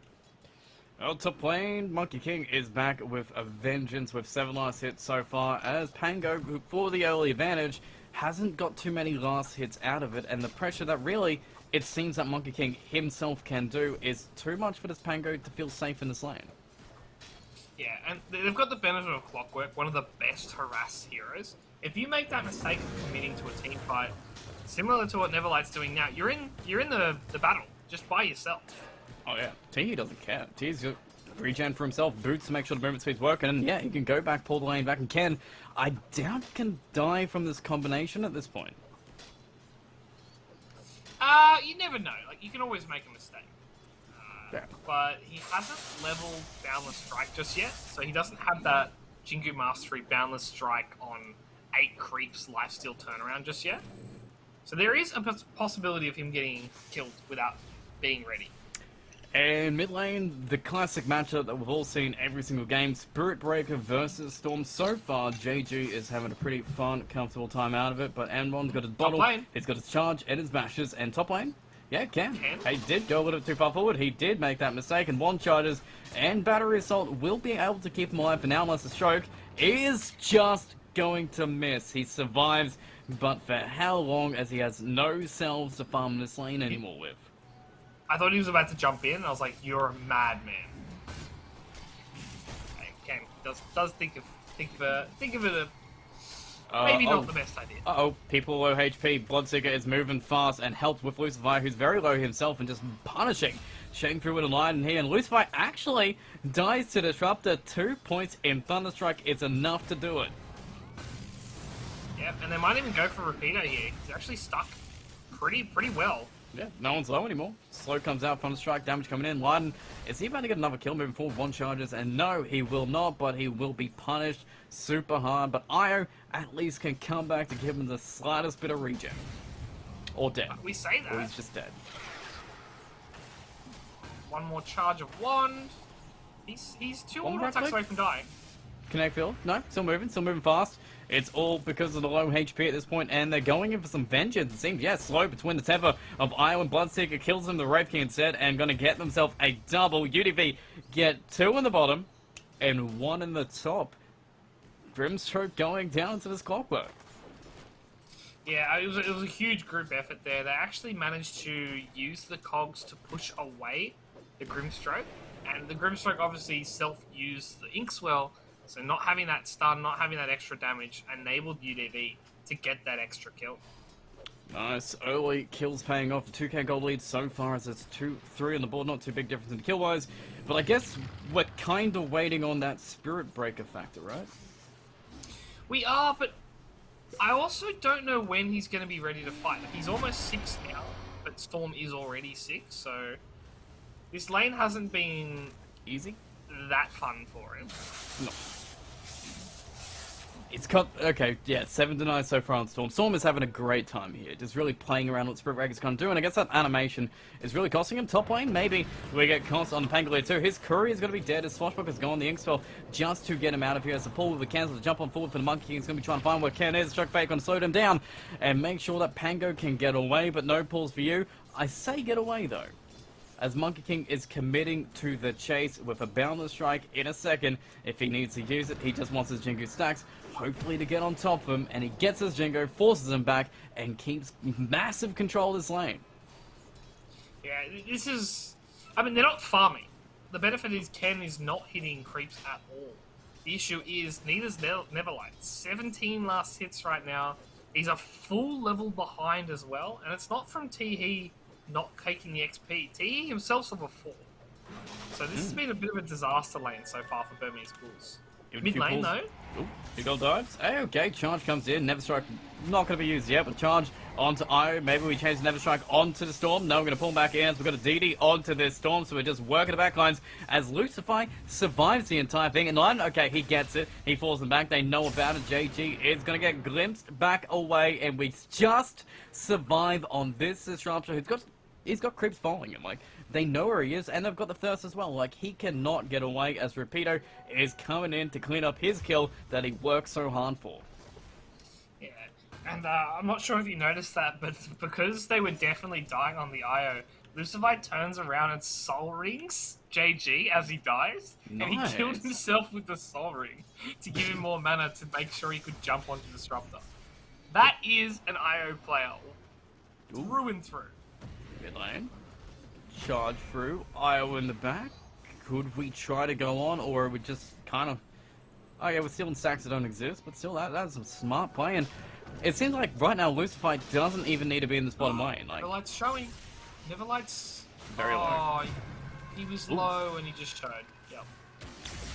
And Storm's not actually done. Gonna find himself this Grimstroke kind of between 2 trees, and how long can he get away, as he will just go down to 1 more right click, or the suicide to the Ancient Creeps. Kind of worth it, but still, it's another death on a side that really in the mid lane. Burmese Ghouls aren't getting too much out of it. N1, he's stuck in place, cannot charge away, as Rapido does get a rupture off as he's just standing in the mid lane getting punished by everyone on UDV. Yeah, I mean, we talked about ease of execution for UDV's draft, and right now Burmese Ghouls, they're kind of getting played on most of these lanes here. They picked moderately strong lanes, but they haven't been able to use the Barra to rotate to actually win them, and that's what the real punishment's coming through. UDV, they're able to rotate more heroes, and they're able to play like 4-5-man Dota in these lanes. And even just use this IO to pump up the Storm. There's going to be a great timing on the Orchid that hasn't really been too greedy around. And okay, Spirit Egg's online, ready to go, charging forward, top of his pull, going forward and hitting the Monkey King, who dodges the damage. But the roll from Neverlight will connect, and this should be a kill. Stroke of Fate gets him nice and low. Jingu Sack's going to get the regen back, but with the install of the damage, it will be enough. As Tihu will be running, but they just need a little bit of vision to glimpse him back. They can just get it as he goes to the higher ground and will come back down to be killed by the power of Burmese ghouls.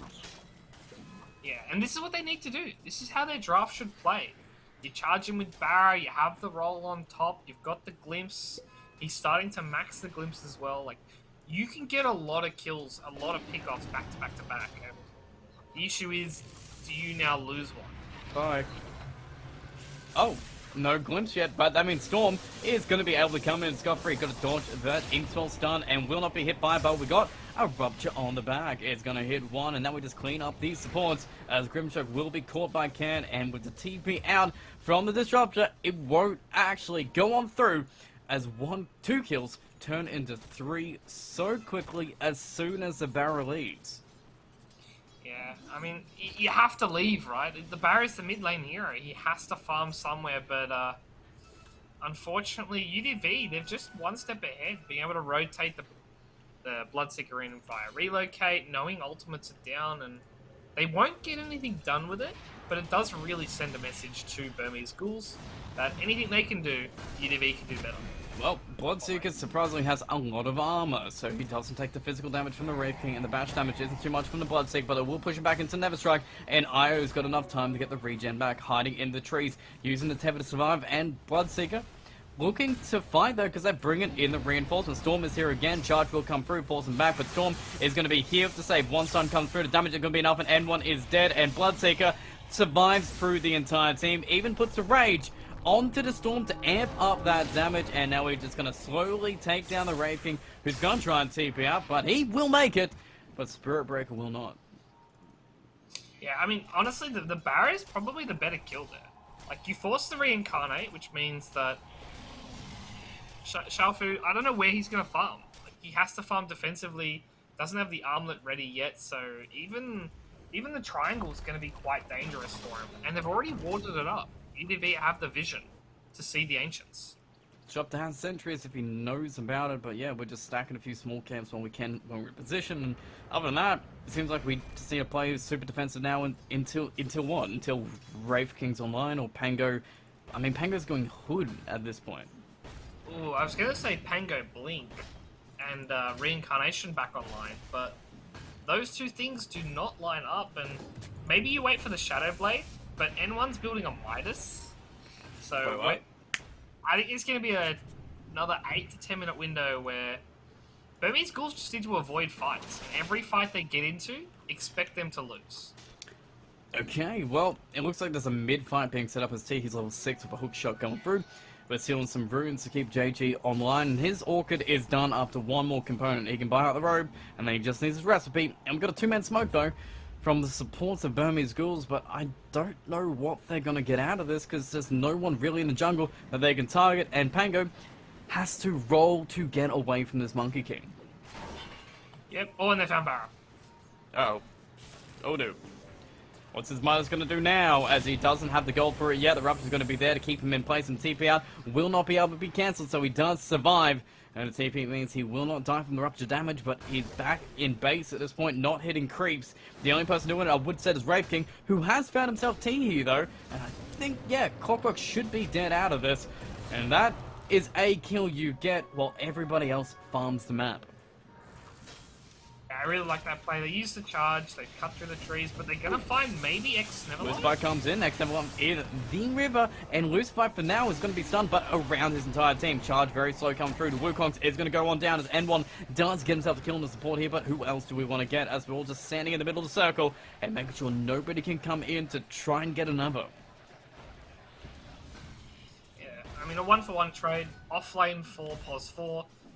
Weirdly enough, almost even. It's a 1 gold split between the actual kill bounties, so not even a big deal there for the side of Burmese ghouls, but you're gonna be happy with it right now. Yeah, a kill, something that you can put on him, something that can get you... Okay, he's not going minus anymore, he's going Shadow Blade. He's rethinking his entire decision. Smart. Midas is a bit too slow.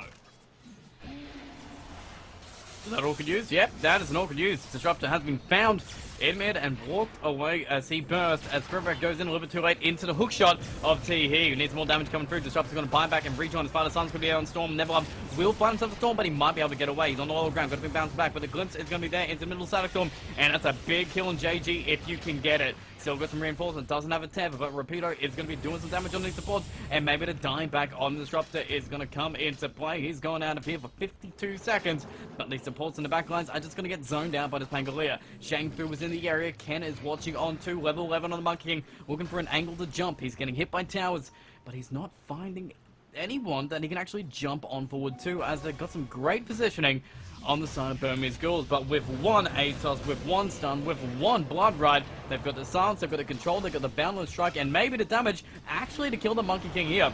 Needing to use his battery assault to break up these skeletons, but with the Never Strike damage, they've got it. They've taken down Ken, the killing spree is gone, and T-He might go with it. Storm respawning, pulling back in Neverlove, who's got his hood, but he's going to be dead because of the pull back in on Shang Fu too. Hopefully, the Mana's reincarnation, he does, and the mana to use the 2, and the ATOS stopping that charge might mean they can disconnect finally from this fight. It was sloppy, but Ken dying out of it, that might also be a big win for Burmese Ghouls. Yeah, I mean, the net worth's showing a slight edge, but you got to remember they did die back on a support, and the fight was so long that JG came back up and got another kill. And for Burmese Ghouls, like you said, it is a slight victory, but not getting anything done with it is the big problem. Like, there was no tower damage done, there was no map momentum changed, and they've got great wards right now that are going to run out in about 2.5 minutes, and they haven't been able to use them to their advantage. Well, we'll see what they can do about it, as we're just going back to defensive lines here. We're just sitting around this mid tower, make sure nobody can take it, charges, keep the midway back, and JG is just farming up the Yule Scepter on top of it, just a little bit of extra defense and extra setup for his team, and Shang Fu, for what it's worth, he's got his armor done. He's working towards his death, so he's getting it done. They're going to be trying to get the kill onto him. They're bringing some more reinforcements in, but they've got a smoke behind him. 3 heroes coming in. The relocated to the backside of Storm's going to be setting up onto this Rev King with the charge going through. That will connect with JG. Ken's going to be there. Beautiful stun. Hits all 3 of them, but they're going to be moving back and keeping one back. Rapido sent back with the glimpse. But for now, in the middle of the Wukongs are keeping Shang Fu in position, trapped, actually dividing it with the kinetic field and jumping forward with the Bound Strike. The damage should be enough to get the second life on Brave King. Will pop the roll, will be disconnecting, keeping Ken in place, and this needs some more physical damage and some bashes to get him down. But so fast, River gets 1 bash, but T-He traps him in, so he cannot get a second bash, and he's surviving through it all. Lucifer gets a heal going out, the Io is just going to set with him. They're going to find a Grimstroke back to the sun, so he's seeing more damage coming out, but he does have a TP, and no way to cancel it, but he's going to die first before it can complete. And X-Neverlove's been working so hard in the backlines to find finish off Ken, but they can just work him as a team and get the team wipe. And again, very sloppy fights make UDV uber happy here. They've got a lot of mobility, they've got a lot of momentum that they can jump in, and with these long drawn out fights, Io's like resetting 2 players' health pools. Like, he's getting a full round of Holy Locket stacks, using that at the start of the fight, and it's almost filling back up by the end of the fight. Yeah. It seems like we need to take quick, clean kills. We need a Static Storm set up from really Burmese Ghouls, and we just need to get out. Like, it seems like we're just that one step behind really how fast UDV are playing. Yeah, and it's only going to get worse now. Like, JG's building a Yules, like a uber defensive item on the Storm Spirit, quite uncommon. But BKB on Rapido is going to be done soon. The same can be said for the Monkey King. Ken is like 1.5 parts away. Charge comes in, moves on. Inkspell's not there anymore. Hookshot is good. Punch Grimstroke, and we can get the Soulbind off in a moment if we get the animation. But no, we can't do it. Battery Assault is way too much. As Brave King going to get caught between 2 and a tether. They slow him down as well as we just work with the backlines. Nice stun for Neverlong. Keeps him alive long enough, but with no reincarnation, he ain't coming back. Rapido just dodging the roll for now, but with the Orchid using the Spirit Breaker too, there is no Never Strike charge from N1, who cannot get it done. Too much control, too much damage, as Storm is just going ham in the backlines, and Ken gonna help it. Helped get that kill, wasn't even needed. JG gets a triple at the end. Unstoppable, a 9k, 10k gold lead to UDV at this point. The towers that they haven't taken before can finally start to get worked upon now. And probably the worst part of this is actually the XP gap is so large right now. There's probably about 4 or 5 levels gap on most of these heroes. Like, you're looking... Pangolier, he's level 11, so is Spirit Breaker. JG Storm Spirit's level 15. Mm-hmm. And, like, you can see in these fights, they're getting quite close, and I feel like the big gap, it's not the items, it's the extra health and the extra... Oh, fights start breaking out. Oh, caught on in, try to get him back. N1 has been caught by the cogs again, but Asada Storm is pretty good. They just need some more reinforcements. Speaking of which, Grimstroke will buy back to beat that reinforcement. Inkswell comes in, keeps Red King back. We're going to get one stun, but hits nothing as Ken has got the Echo Saber rebuild up, and he's ready to fight. Big Heavy on top, I believe. Not yet. He's just going to keep on going around as Wukong command on the trees. Keeps Red King in position, but this time he's got Red. No, 8 seconds! 6 seconds! He's gone before he can reincarnate again. The cooldown is way too long. Dies twice before it, and the rupture wasn't even needed to be used. Do they leave him alive? Do they show mercy on Neverlight? Yes, they do, but I don't know how much more mercy they're going to show on this map, because now it's a 12k gold lead on top. Yeah, it's a 12k gold lead, and it's not from towers, it's not from Roshan, it's not even from farming, like last hits wise. It's just from murdering them. Like, the top last hits right now is 140. They're just farming heroes on UDV, and N1's been found again. I've got some good news, though. He's got a Shadow Blade on the courier. Oh. I thought it was going to be actually good news to save him here. If he survives long enough, he can get it off, but yep, Storm's him coming in. 4 heroes. You'll have to store. Shadow Blade is coming in. Can they get a courier off? Yes, he's got it, but they've got Vision already down to find him, so he doesn't survive. Oh, God. As we're back, all good, okay, gonna be using Pangolier already, which means Ramp King can come in, level 11, gonna do a nice bit of crit damage onto the Storm Spirit with no mana if they can get on top of him, but with the Atos keeping the Ramp King back, Pangolier's gonna do some work, but it's a relocate save from Lucifer that keeps everybody alive. Shang Fu gonna run too, nice side of Storm, can't disconnect, but both PKB popped, and GG is just GG, it's done, they're done, they cannot do anything more. I can't blame them, honestly, like, the last 3 team fights have been disasters, and, I feel like they should have waited to the end of that one, but that team fight, they didn't kill the Storm Spirit. They knew he was coming back in about 4 seconds time, and they just didn't want to give him another Ultra Kill. They're done. They just want to pack it up and see you tomorrow, basically. Get another series under their belts, but that does mean UDV in their debut in this season, they got comfortable 2-0 with everyone working so well in every position. The mid popped off, the carry was great, the offlane, Rapido, both games. Legion Commander Bloodseeker had a fantastic series with him. Yeah, and you pinpointed that perfectly. The scary part is they're 2 completely different drafts. UDV didn't win with one style, they didn't win from one player. It was a team effort with very different heroes, and if you're drafting against them in the next series and the upcoming days, you've got to be wary that they have drafts that aren't meta. They have things that they're able to play and be comfortable with. Yeah, and they looked super comfortable. 14-0-5 for Ken in the first game. Didn't even need to do that in the second game. 6-3-11, still a comfortable score, just farming up, having a great BKB timing. And that's a great timing overall for UDV. And that's also our first series, because we've still got a second series to come. More actions and a little bit of revenge maybe for Gagut, but we'll be finding out if they can do it after this break, guys. Don't go anywhere.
little sweaty boy. Can't you see you need me? Sweaty boy. Sweaty boy.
says the big boy. Andros at the humpback. That's what a.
And we're back after our first series. UDV got a 2-0 against Burmese Ghouls, and very convincingly. So going on for the next few days, they're probably going to be a force to be reckoned with. But right now we've got a second series of two teams that have had their ups and downs. Apes Esports, we've had some history with them in this season and many different tournaments in the SCA region themselves. They are a force to be reckoned with. And Gigant, after yesterday, they're looking to redeem a little bit point-wise, experience-wise, and maybe even gameplay-wise, and close out a good game. Yeah, I mean, it's hard for Gagak. I mentioned it yesterday. I was like, you're versing the hardest team in the tournament. Yeah. I think M11 should come in as the favourite. And Apes Esports, honestly, they're going to come in as like a top 3 favourite as well. So Gagak, they're really up against the wall for this first weekend, or first week rather. They've got some hard competition, but they improved between game 1 and game 2. I think that's the big thing. Yeah. It took them like 25 minutes in game 1. Game 2 was closer. And they were looking to actually put some moves up against M11. So maybe they've improved it just a bit more today. Let's find out. But let's get introduced. At least Apes Esports, a team that has actually stick together. There's no changes in between since we last saw them. Jikroy, Van Q, Selfless, Dalil, and Travins. These guys play some pretty cool DOTA. It's interesting how they go for it. They're very signature focused. But when they get everything working, it is nice. Yeah, I love to watch these guys because even if they're not winning, even if they're struggling, they'll find a way to play this 5-man all-in strat that just looks ridiculous, and it makes a lot of teams apprehensive, scared to fight them, because it always feels like they're ready to TP everyone in and get involved in the bloodbath, and it does really work in their favor. And hopefully a few favors work in in the end of Gagut, because they need a few favors going in. They have solid lanes, they have solid heroes, and they have some skills to back it up. Yaps, Clarity, Cougar, Moody, and Bob Zaro know exactly what their strategy needs to do, but it seems like they just need to get a bit more practice in before it all works together. Clarity really being that standout player that it seems like Gagut really rely on to make sure these games work. Yeah, I mean, we pinpointed it yesterday how well Clarity could play, but their other players have to step up to the plate as well.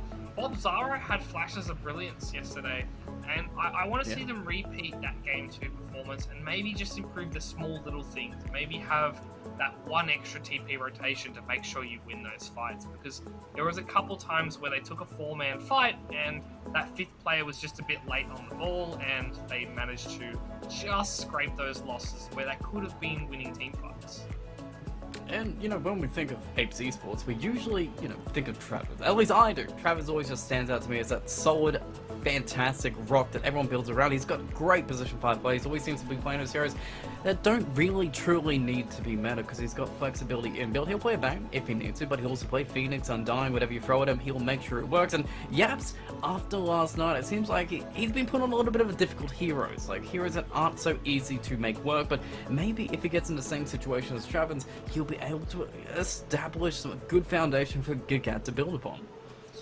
Yeah, I mean, it's going to be curious to see. Like you said, Travers is a player to watch out, because his hero pool is so extensive. And we talk about POS 5s these days having that ability to play aggressive, that ability to play defensive, and just every so often have those random hero pickups. Just makes it very hard to draft against them, and it means that they're not going to be stuck in this one type of hero meta mold that we're seeing so often. And even when I think of Apes from, like, historically, and I guess I can go historically since the patch hasn't changed, because it's the same heroes anyway. VenQ is one of those heroes that might not have exactly as versatile a hero pool. I remember him playing Void Spirits, Batriders, and an Invoker, but it seems like he doesn't exactly feel comfortable spreading out to those heroes that the team might require him to play. That is true. It's hard to get a player that's so used to playing one style, and so used to being aggressive, so used to being at fighting style, to change up to be a farmer in the mid lane, especially when the meta doesn't call for it. And like you said, VenQ does get stuck in that. We've seen a lot of players get stuck on the Mars spamming as well. Like, we've seen teams play Mars like 25 times in a row. Apes Esports had their run of it, where they played Mars 7 games in a row. Oh yeah, Selfless. And then someone started banning it against them. Selfless was actually just carrying games single-handedly, it seems, on the back of that Mars, and maybe if you take it away from it, I won't do the same thing. And Delil seems to be that kind of the backup, the guy who works so well to make sure the Mars goes up, and he seems to have the same signature approach. I've seen Dark Willows, I've seen Rubik's, and I've seen, I think, Morana's, but it seems to be he likes those heroes that work well kind of with the offlaner. Yeah, it just shows when you have confidence in your laning partner, you're more okay with picking heroes that suck by themselves. Like, Morana by itself is usually quite hard to play, because you just miss the arrow and you feel like an idiot. You put the Moonlight and your team doesn't gank and you get angry. But if you have that POS 3, like you said, you get excited because you know these plays are going to work. You know he's actually going to go and believe in your calls. And it's great to see that combo happening, because I think that's the most important partnership in Dota right now. That POS 3-4, they do everything in the early game. Oh yeah, they just carry that early 10 to 15 minutes, and then it's up to everybody else to carry them. And even on the other side, if we think about carries, Jicroy from memory as well, he likes that farming approach. There's farming stability that we've seen from many teams, at least in this season so far, so many games to actually take it away from, but he likes Morphlings, he likes Anti-Mages, he likes TBs, heroes that like to sit in the jungle and farm quite a bit. And against Gagut, given game 1, is that a style that's kind of going to work? I don't know. I think giving Gagut space is going to be the big issue, because we saw when they had space, they were putting it to M11 in team fights. Obviously, M11 were just farming a bit faster. So if you give them space, I'm sure Gagut are going to punish you for it. It's early in the tournament, so maybe Apes Esports haven't done that research, knowing that they don't deal with fast push lineups very well. And maybe Gagut have done some practicing on it. You've got to keep in mind, they could have been scrimming since 10 AM today. Who knows? That's true. Get some games under their belts, and hopefully we'll see some cool stuff coming out, because I believe Game 1 is loading in, so we'll shortly be into the draft. And even speaking about drafting as well, Travens I associate constantly with Phoenix. can we even play Phoenix in this meta? I think Phoenix is fine. I genuinely Cool. think Phoenix has had no issue in this patch. The issue is there are just other supports that are faster. Like your Weavers, your Fair enough. Snapfires, your Grimstrokes. They're just faster heroes, and you're not reliant on one ultimate. It's the same reason Tide doesn't get picked up. Like, you're so reliant on the big ultimate to win the fight. When that's down, they can punish you. When Phoenix doesn't have Egg, you can try to punish. Okay. Odie, gone. Cool. Great. Fantastic. Every team's going to do it. Snapfire. What? Are they Phoenixing? Like, unironically picking it? I hope so. I like to see it. It's great. Spirit Breaker even kind of sets up for it. Pseudo. If they ban the Weaver and leave in the Grimstroke Mars, you could definitely, like, give them one, pick the other, pick Phoenix on top, and that would be a really fun combo. Oh. It's all coming together. Secret plan. Queen of Pain at first pick, though. Yep. Great. We know that's coming. Literally, we know it's coming, but what is Apes going to do for their 1-2? I am hoping to see a Mars here, because I just want them to sneak it through. The Apes flare. It's got to be Mars, right? Like, they're... Selfless Mars is just... It's too good. That man will just win any matchup. Or, just throw this one out here. It's new season, brand new year, we haven't seen the hero yet. And usually it's saved for the last game. Okay, fine, Ember Spirit. First pick Ember Spirit. That's fine too. Who cares? What? There's a Grimstroke though. You pick that one. There we go, 50% pick. Yeah. The issue I have, we saw this last series, right? Like, yes, the Ember ended up winning. And, like, that makes sense. Like, Wraith King is just a stock standard carry. If you're going to pick one early, it makes sense. But you saw the matchup last game. Wasn't good. Quap binned the Ember Spirit in lane. And it took, like, a team, it took a whole community to catch back up. And they've just done it to themselves with the first pick. I'm so confused. Well, I guess with the Wraith King there as well as a solid pickup, Ember Spirit isn't too scared of the Wraith King, and I guess you're going to be using these bands to set it up, but even if you're looking at Snapfire Weaver, you don't exactly associate them with the Ember Spirit pickup. Oh, Weaver's just an OP hero. Like, I don't think... straight up. I think we're beyond the point where you actually evaluate Weaver ban. I think you evaluate when it doesn't get banned, and you wonder what the hell's going on with these players. And they've banned their own Mars. They also have first pick out of the banning phase, by the way. Uh-huh. What the They're AC up their Sports are on sleeves. something else right now. They're ready for a new meta. They're making something up. Alright, new stuff coming out. We'll see what's going to be. Bro. Oh, thank God. Get that hero out of here. Tinker next. Get rid of it. Get rid of it. I don't want to see it. Tinker third. Straight up third. Get carry Tinker into the meta. Get offlane Tinker. Get support Tinker into the meta. Who tried that? For the last week. SMG tried that. They tried offlane Tinker. This is back when they had Arfu, Rogi, and KP. KP, yeah. KP played it offlane a couple times. Didn't work. So they started giving it to Arfu on POS 4. And let me tell you, it got worse. Went from 0 to -5. It was like sitting in trees spamming rockets. And I'm just like, at That some sounds point you pretty gotta good. realize it doesn't work. You sure? Just having your support... Well, your support's kind of zoning in the trees, not dying, getting some harass out. Maybe. I mean, No. if we're gonna see it, put the Ember carry. Like, that makes sense. Ember support. Ember support's not terrible. Like, Searing Chains is a surprisingly good stun.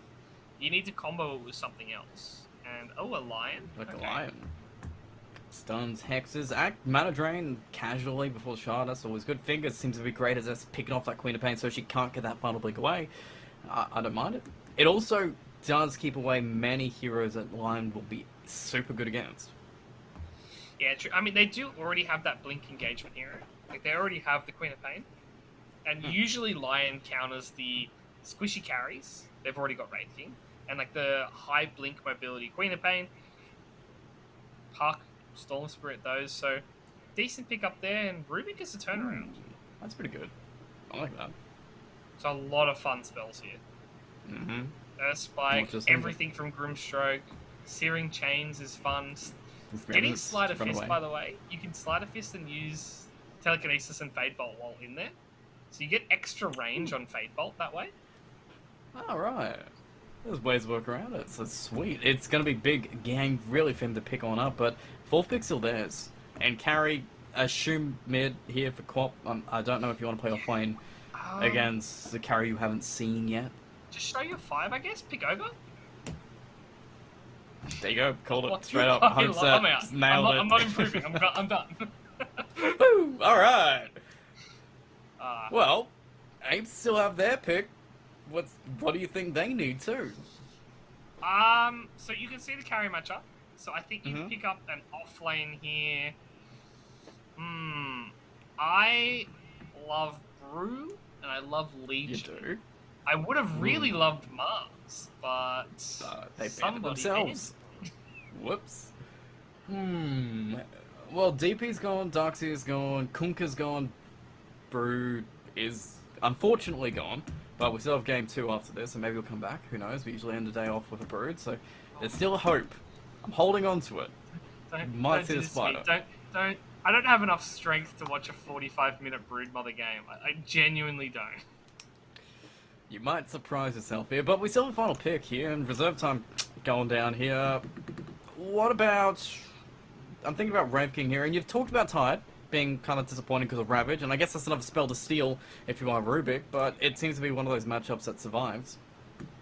Wouldn't be terrible, honestly. I think if you're going to go Tide Hunter, I would prefer the Centaur, just because, yes, you don't have the Ravage, but you have the Stampede to help out the boys, and you still got that Blink stun. But they go with the Legion, so I had 2 guesses. I got one of them right. I still count it. Yeah, it's still good. Not as You good got as a the positive. You got a positive pick KDA. But 2 more picks to go though. Can you do them both? Because it seems like carry for Apes, pretty standard stuff, and Gugut offlane, just straight up offlane. The offlane pool's going to get decimated here, though. Yep. As for Apes, Esports, they've got Grim. I wouldn't hate them running a monkey carry. I think they're going to go something really boring, though, instead. Can't go Medusa. They can't TB. Anti-Mage doesn't seem good this game. Jug Luna is still there. Luna could be fun. Luna could be a lot of fun.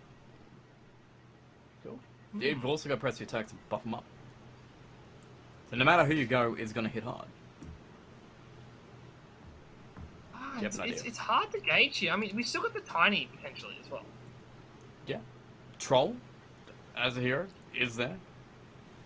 They go the Anti-Mage ban. Troll's definitely playable here. Troll could be a lot of fun. Cool. Do they Morphling? Is Morphling too rogue? Jikroy, I kind of think, when I see Jikroy, I think Morphling. Just one of his He heroes does play it. he It's one of their most played heroes. As far as carries go, I think it's top 5 picked. But I'm looking at the matchup and I'm like, Queen of Pain can blow you up. Ogre can stun you from the trees. Cool. You do have a Legion to save you though. Like, how greedy and aggressive do you want to play? Instant telekinesis on top of that as well that you have to be watching around. Ninestalker might suggest Morphling though. Yeah, NS is a bit... Oh! Stolen. Straight up stolen. Got... Clarity. He's playing it. Yoink! So no. Ooh, that's offlane Wraith King too. Could be offlane Quap and mid. Because Morphling vs Ember is a pretty fun matchup. I think you'd that's prefer true, to play yeah. that Morph. Especially for Gugut. Yeah. Gugut played that same matchup. They were happy with it, I believe. They've still got the flex, like you said. I like Wraith King offlane. I think if you're going to pick Wraith King offlane, why not pick CK, the better version of Wraith King right now, in that offlane position? Carry CK. Can you carry CK here? I gotta say no. Like I don't think it can work. You want a Scardy hero though. Slark doesn't really work. Jug could work. I don't hate Luna, like you said. I think they really wanted the Morphling though, because they're not picking straight away. They're down to their last 20 seconds. Things are left that they can, there's not many. Well, I mean, there are heroes left, but there's no heroes that really jump out that are amazing. Drow, actually, maybe. Drow? Nakes as well? Le- Leshrac, okay. So who's our carry? Who takes I'm the just ball? gonna not say anything until they pick. Carry Selfless Lash. playing Legion. Thank you, yeah. Which actually seems like a good matchup to slow down that Wraith King too, but Carry Lash against a Morphling, which seems to be nice on paper, but how do you feel about it? I think Apes Esports are going to have to play super fast-paced here. They're going to have to really push the tempo.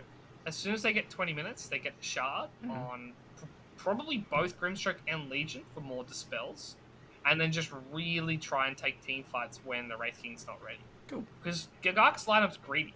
It We is. talked about them being able to farm and them being able to play that late game.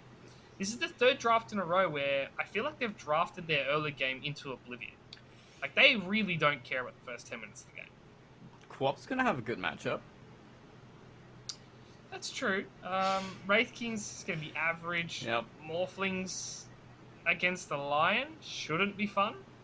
Or unless they put the Grimstroke top, in which case, still probably not fun.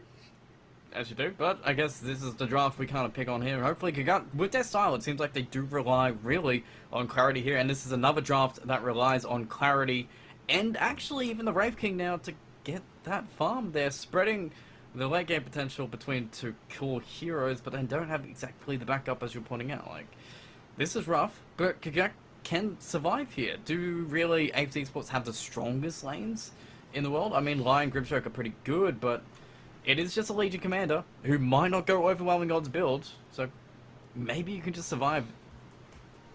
Yeah, that is true. I mean, it's going to be interesting to see, because Apes Esports could definitely run this game over from lanes. But if Gagard survive the first 20-25 minutes and it's close to even, they have to be favoured. And I did say that about them yesterday, and M11 was smart enough to build early game items. So we'll have to see if Apes Esports give them the same level of respect. I do like Yap's Ogre Magi set. You can always tell a good position 5 player by the Ogre Magi set. Oh, he doesn't have the fake Jakiro one. No, he's got the minor. Not everybody can be fake Jakiro. He's digging. He's digging for gold for his team. If he gets a shovel, I'm going to lose my mind.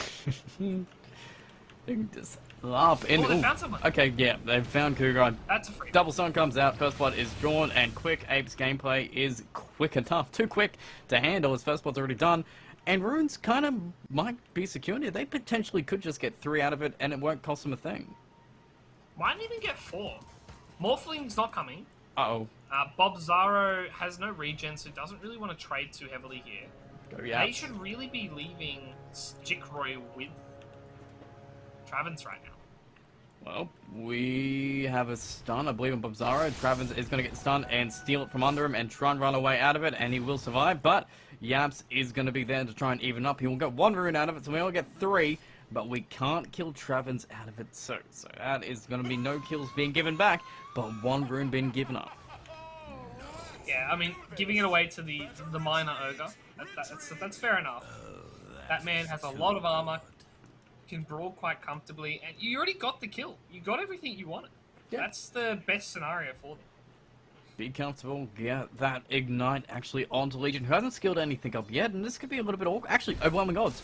Straight on up, a little bit of burst means Ignite is going to do full damage onto this Legion, but at least you do have Delil behind you to pressure in and punish up this Ogre.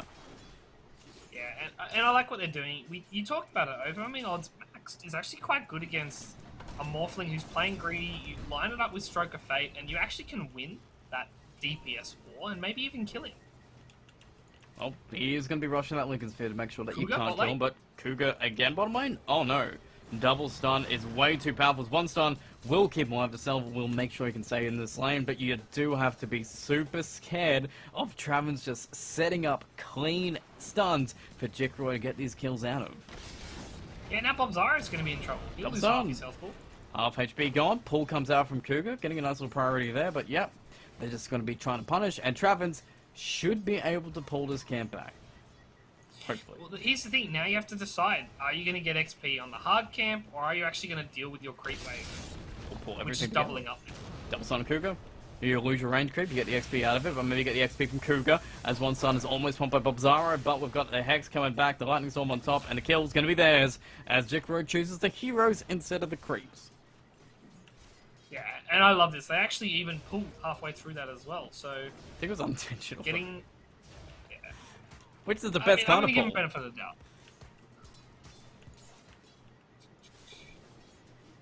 But mid lane, out of all the lanes as well, is actually VanQ, feeling pretty strong. This is one of the better Ember performances so far against this mid lane. He's keeping up, not getting punished, getting the gold advantage and the HP advantage too, and maxing up the right click. It seems he's gone straight for the Orb Corrosion. Yeah, this is quite normal. Orb Corrosion with 3, sometimes 4 level Sleight of Fist. It does so much damage, and it doesn't feel like you need Flame Guard to farm as heavily anymore. They've changed the damage scaling just a bit, so getting 2 or 3 levels in that rather than maxing it early, it's usually enough to take out small and sometimes even the medium camp. Bot lane again, by the way. Comes on. And the Hex now. Man, that is so much control. The man that Rubik has is just going to be sucked dry by Travis. This lane is going great. Is there a certain point where you cannot send the Wraith King back into this lane? We're approaching it. Luckily, Jikroy is actually out of mana. Nice. So there's no spell combo here. Travin's, honestly, he can't combo either. So you've got a bit of time where you can farm. Unfortunately, you're a full level behind already. Oh. Well, maybe not. About half a level behind. One stun into telekinesis and cancel stun, but yeah. Yeah, still have to be super scared of just Travin's hiding out in these trees, setting up stuns. Maybe top, we can get a situation going, or Apes are just pressuring up Clarity again. Stun's going to keep this Legion Commander back. Ignite is going to be there on top. No points of pressing attack there, so he's going to take all the damage to his face, but he has a Ring of Health. So what does he even care about it? And Delil is always waiting there to make sure you can't fall from when you set up. Oh, did I get a double stun? Alright, no, Cougar might go down this time. Travis, okay, will cost him 1 kill to get it, but Jikroy is on a killing spree. And with not too much mana, he's going to be careful about how he does it, because the crits will start to add on up. And the issue is now you're allowing Travis to become a courier. So Jikroy, he's got 900 gold. So he's going to buy probably another null, some wand, some boots, and all of a sudden he can actually just start pushing the lane himself. He's holding out all his gold. Nothing? Yeah, no. Still has that 900 gold in his pocket. What is he buying? Energy booster? Maybe. But when you buy the boots first? Yeah, he's buying the boots first. Okay. Well, mid though, they want to try to set up on VanQ here. The Rubik rotation is going to come in with Telekinesis pick up. There's only half HP though on Maestro, and we do have our Stroke of Fate and our turnaround from Apes with the jump away to dagger there. VanQ probably knows he's going to be dead, does get himself a slight and kills the Queen of Pain before he goes down, and the 2 supports are left dueling in this mid lane. And they've left Bob Zaro alone, by the way. Uh-oh. One song comes out. Travis sends it off and sends him to his grave again. 2 cores dead. Apes are just finding these opportunities left and right. And Selfless, who was left by himself as well, isn't being punished the same way. Yeah, and the worst part of that is VanQ had the water rune and he had a fairy fire. So like a slight misplay then it could have looked worse. And now top lane, talk about bullying. Selfless is in trouble. Wait, Ignite. And I'm also really liking Selfless here. He's doing the old moment of courage creep deny. He's got 11 denies so far. He's just pulling all the aggro to make it so annoying for this Morphling to farm. Yeah, it's how you have to play. I'm astounded he's winning the last hit battle. Seemingly 2v1, but Clarity, he's so worried about the gank, like the Lul just randomly hitting with a Stroke of Fate, that he's not actually sitting on the lowest amount of health. He needs to be very careful here. Yeah, it's going on in. Bottom lane, again, we did miss a little bit of action, but it's fine. Travis is going to survive flow of HP. Sun's going to go back on Bob Zaro, as we know how this matchup's going to go. Sun's come in, Travis rotates, going to secure a power in away from Queen of Pain. Deny. Travis? Alright. Cool. Does he die for it? Is he just going to go get the bounty rune? What? Alright. It's Gil. That's cool. You know what? I don't blame him. You're not killing the Ember in the mid lane. You might as well get... Like, we saw this last game. We complained that they didn't put it on cooldown. This time... It's on cooldown. He heard us. Oh, He's just like, you know what? Instantly. Nice. But it does mean that Jikroy is by himself bottom. Potentially could be an opportunity to go for him too, if you can get the way in. But so far, Cougar has no matter. Bob Zaro is just trying to dodge all these stuns, and it seems like even Delil, he's been just sped up so much space himself that he can make these same rotations that Travis is. Yeah, and oh, they're actually bringing Maestro down here. Jikro should die. No Sonic Wave though. Nice box from Cougar though, with jumper through the screen pain and damage coming out. Van Q is going to come in to clean on up with a double kill. Oh my man, the Ember is super goddamn happy and even has Chains to wait it out long enough if he wants. Chains comes in, Slider Fist is going to be there long enough, but hey, he gets a Raping, he gets a Rubik, basically for free. Yeah, didn't even have to commit all these remnants, so he's still got one remnant. Obviously, he's not going to be able to use it mana-wise. And it gives Travens a place to farm. It gives him a safe place to get level 6, and he's going to be level 5 at 7.5 minutes. That's huge for a support right now. Oh yeah, 3 points in stun, 2 points in hex, whatever you feel like you need. Level 6 before the 10-minute marks, allowing Delil to get his own too. Man, he's almost level 5 himself. This XP is looking great, and Gagat, I mean, they've got farm, but their 3 cores are right below all of Apes. Yeah, I mean, the big farmer is Cougar, because Bobzaro keeps dying. He's managing to get some level of farm, and that's why he's level 5 himself as well. That's pretty good. An early level 6 this game might be big, considering the spells that are coming at level 6 for Apes. Yeah, this is going to be huge. They might find someone to look Silence on a Rubik, nice play from Delil, just knowing the priority there, but they're going to break away. That, well, Phantom for now, but I get a duel. Is that a full edgy duel? No, it's going to be a Fade Bolt duel, and maybe, can we get the procs? No, Selfless will not be able to do it, has to run away, and the TP in is there from, but the Sonic Wave, again, just as it comes off cooldown, will be used again, and Gagut are picking up some kills. Yeah, nice little rotation there. It's unfortunate that Van Q didn't have a TP, otherwise I feel like he would have turned around and tried to clean up, but it's the kills they need for Gagak, and they managed to not get punished bot lane. Bobzaro Hiding in trees. level 6 right now. Tipping back to the wave to get it on in, and might be surprised by Delil though, who is coming down to potentially kill this Wraith King, but forcing in waves, getting XP, allowing Lesh the space to farm so much gold himself. Things are still feeling pretty good. It seems like we still are on damage control for Gagut, and without, say, a playmaking offlaner like a Mars, a Tide Hunter, or even, you know, Sand King, how are they going to fare with this Wraith King? Well, I think Wraith King is that playmaker. He goes early blink, he just blinks around and stuns. He is going an armlet build, so maybe they didn't get the same memo. Whoops. Maybe they just want to have just a lot of farming cores. But once he gets that blink reveal or the Shadow Blade reveal, they can really push the tempo and just look for kills that way. Travens against Mordtown might catch him at level 6, is half level away, so we won't not be able to burst Morphling down from the shadows.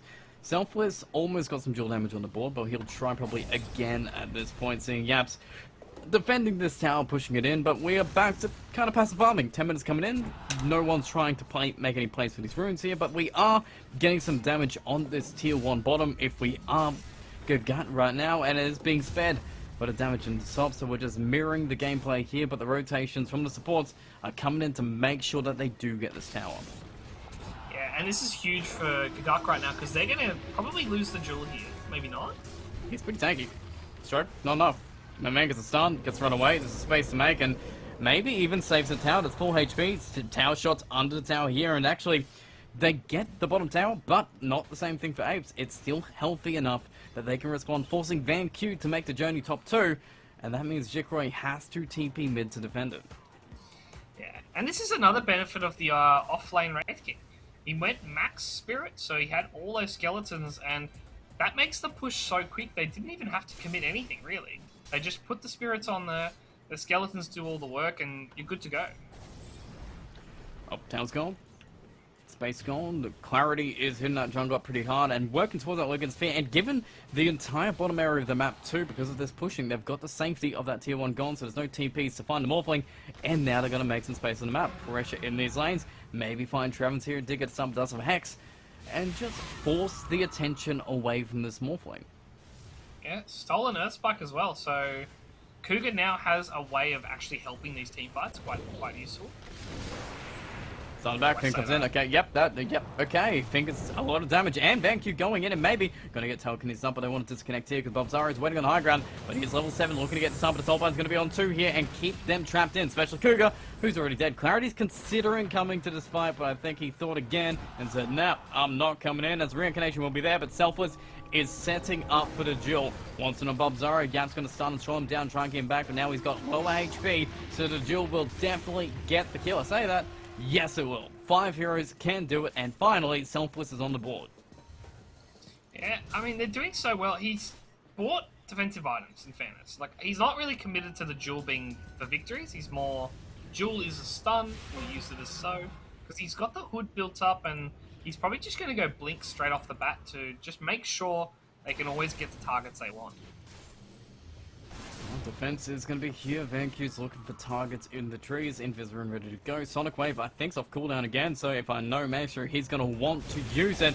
With Brave King actually respawning and TPing straight in mid. Nice stun from Travens. Finds a Soaker in the backside, and VanQ is just charging up forward, looking for a target. But Clarity, he's going to be here too, but who does he wait for? Invis is there. VanQ is going to be blown away as the Ember is dead, and we are charging forward as we got stun keys back. We're going to be dodged by Clarity, and maybe we just connect with Jikroy, as a stun from Travens is the only thing keeping them back and not getting more kills. Bobzara looking for his own stun opportunity. Queen of Pain has a blink ready to go if he wants to use it, but that's a fantastic defense from Gagat. Yeah, I mean, we all saw it coming. The Queen of Pain ulti came off cooldown for about 10 seconds. Maestro instantly using it. And a bit of an overdive there from VanQ. I think without the defensive items, like, he doesn't have a Yules, doesn't have a BKB.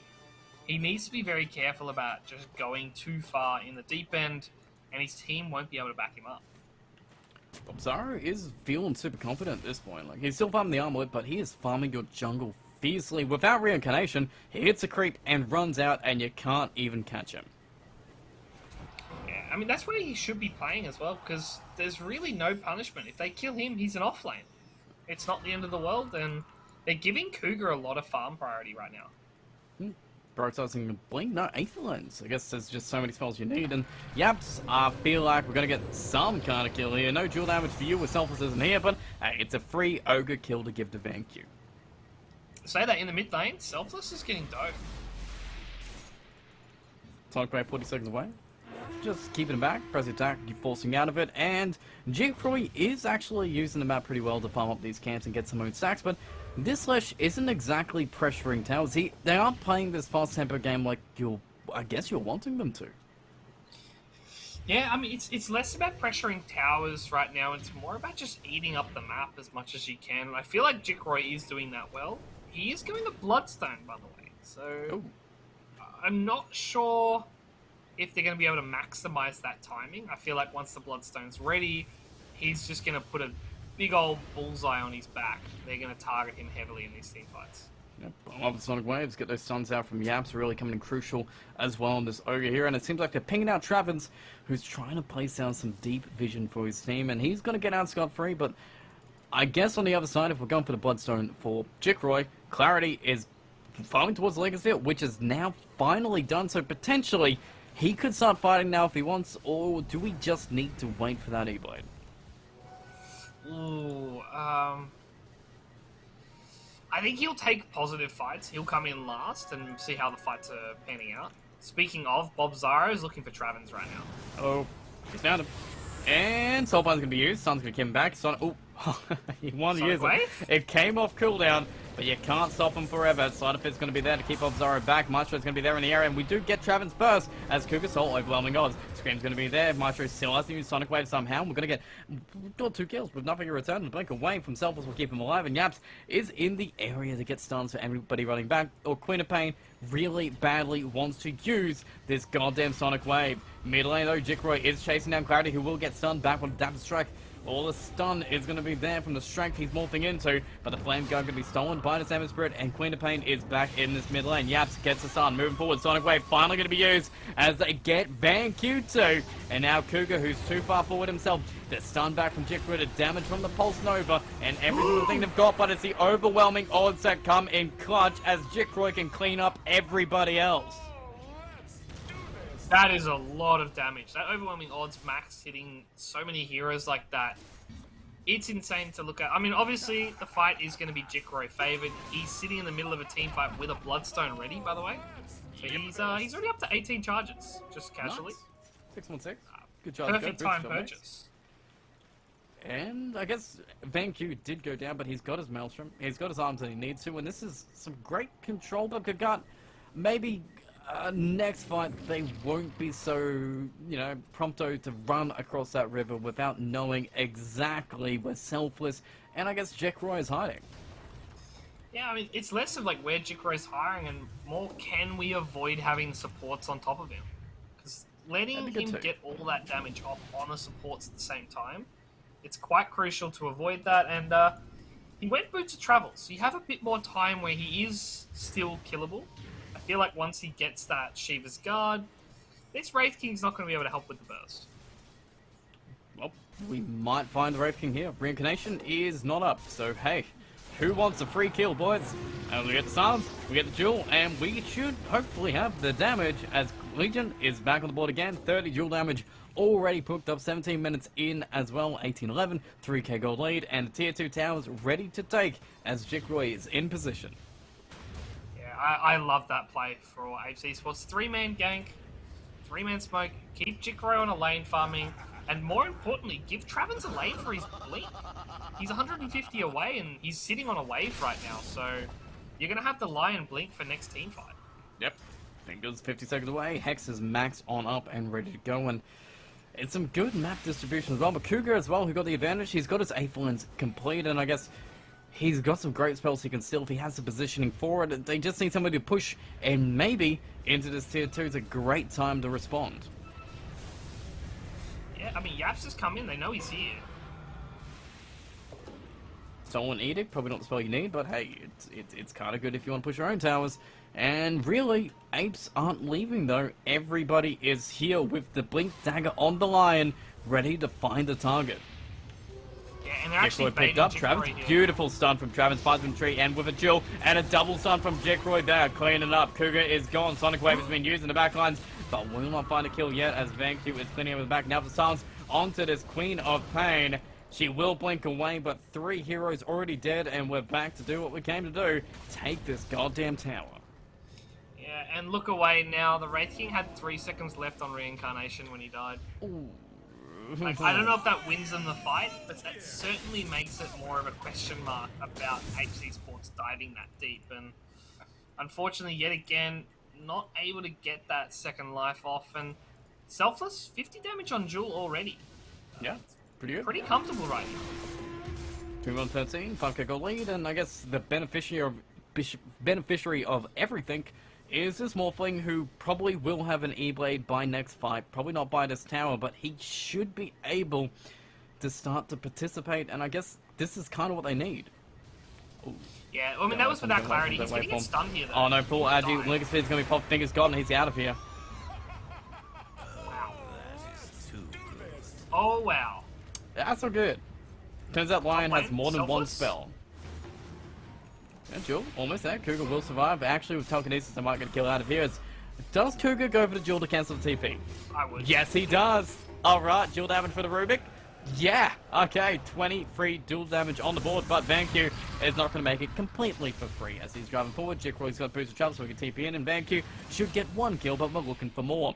Stun comes to keep Jikroy back, dive in on the Revenant, get a nice little shack on the back to keep Obzara in place, but this time he's got a Reincarnation to use. Comes back into another stun. Delil has Stroke, Soul Button if he needs to really use it, but they can just work him the hard way and get that kill.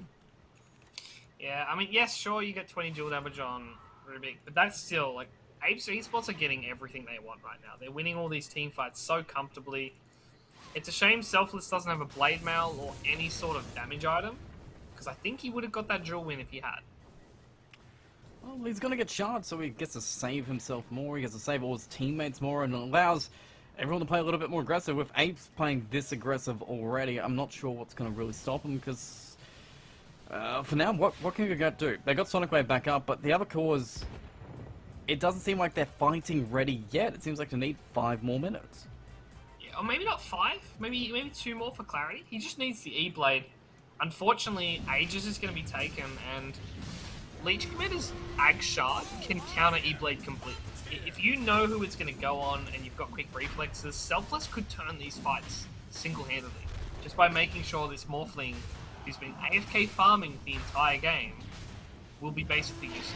Well, smoke's a little bit too late. Instant smoke going out of it. Going to TP in the bottom lane and just trying to get back. And your smoke for the defense for Gigat, who wanted to contest it. Will not find it, but Slash is being seen. They know he's pushing the lane here. They probably know he's got the Aegis. They're going to show in his lane now. Instead, they're going to go mid for the duel. Straight on in. Rubik going to be caught this time. Maybe with the finger coming out to finish it off. Selfless again on the board. The shot comes in handy to keep Queen of Pain back so she can't add her damage into the mix.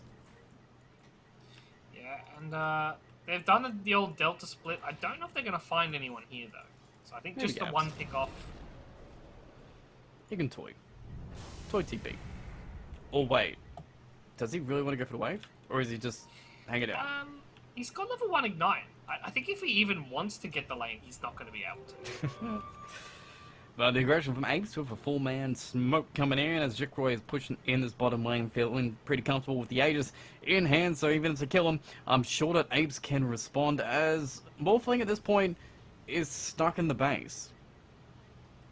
Yeah, I mean, has he got the E-Blade purchased? Yep. Yes, he does. So they don't really want to reveal it. Unfortunately, it means Bob Zara is probably going to be the pick here. They see him, and he has no ulti.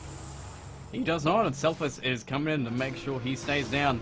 Wait as long as you possibly can. Does Travis have the thing yet? No, he doesn't, but he's definitely dead. Killing spree on this goddamn line. 5-5-10 already. 3 sacks of the finger. Good to go. And Jikroy took the tower by himself.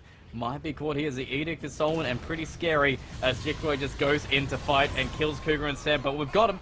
That's the Aegis popped, and I'm not sure he can actually TP out if we've got a stun left from anybody. Strength and Adaptive Strike is going to be there, so we have to man up and fight, but Vanqu's already going to come across, and we're just going to keep on moving forward as the burst already came in. Clarity is going to be there for double kill. Nice and clean from Apes as Maestro is just blinking back to his own high ground, which he's the only survivor in.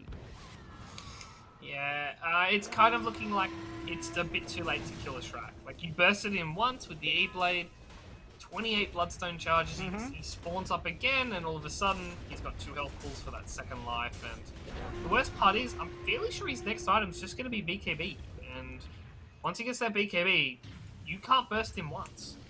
What about Boots Travel level 2? I gotta feel like that's a mistake, right? Because he's had the full boots sitting there, it's not just the recipe. Well, you know, you've got 4 legs. You need more than 1 boot. That's true, actually. Can we get like a Tranquils and a Phase boots and like 1 for each leg? 4 different boots? Yeah. Like when you play Brood, you need to buy 8 kinds of boots. Yeah, some on the backpack. You need every type. Yeah. That's why they gave you 9 slots. But 5-man smoke might be trying to find something big. Everyone's bottom, unless you're Travens, which at this point is a big kill. If they see him. I feel like any kill's a big kill right now. They need something on the map. They have no towers left. We haven't really discussed it, but we mentioned about 15 minutes in that the tower push wasn't really happening. It's 25 minutes in, and they've got nothing outside of their base anymore. Well, blink on in. Bobzara gonna blink into Travens, but Jikroy is waiting on farming some Ancients. E-Blade is...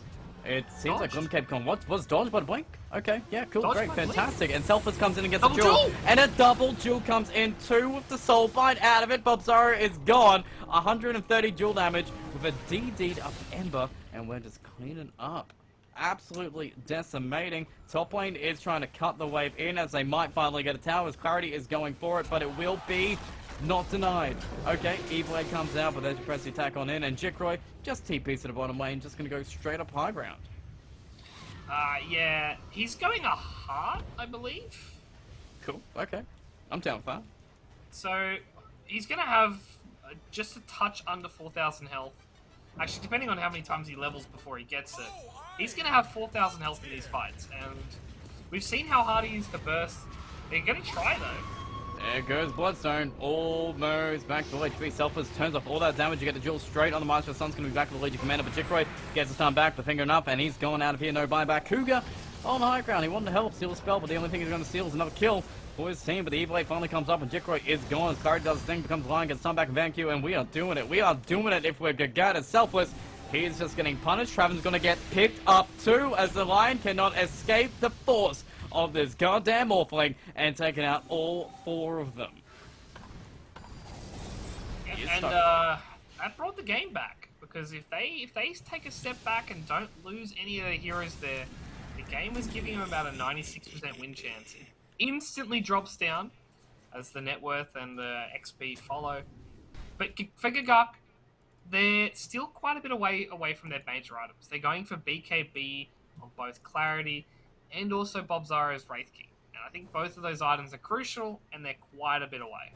Well, let's see how much time we did buy us, as we will be respawning. Roche is not going to be here for 2 minutes, so we have all this time to really use around it. BKB will be here in a moment, it seems, and Yaps is able to put some vision down that they can use, so things are looking pretty nice.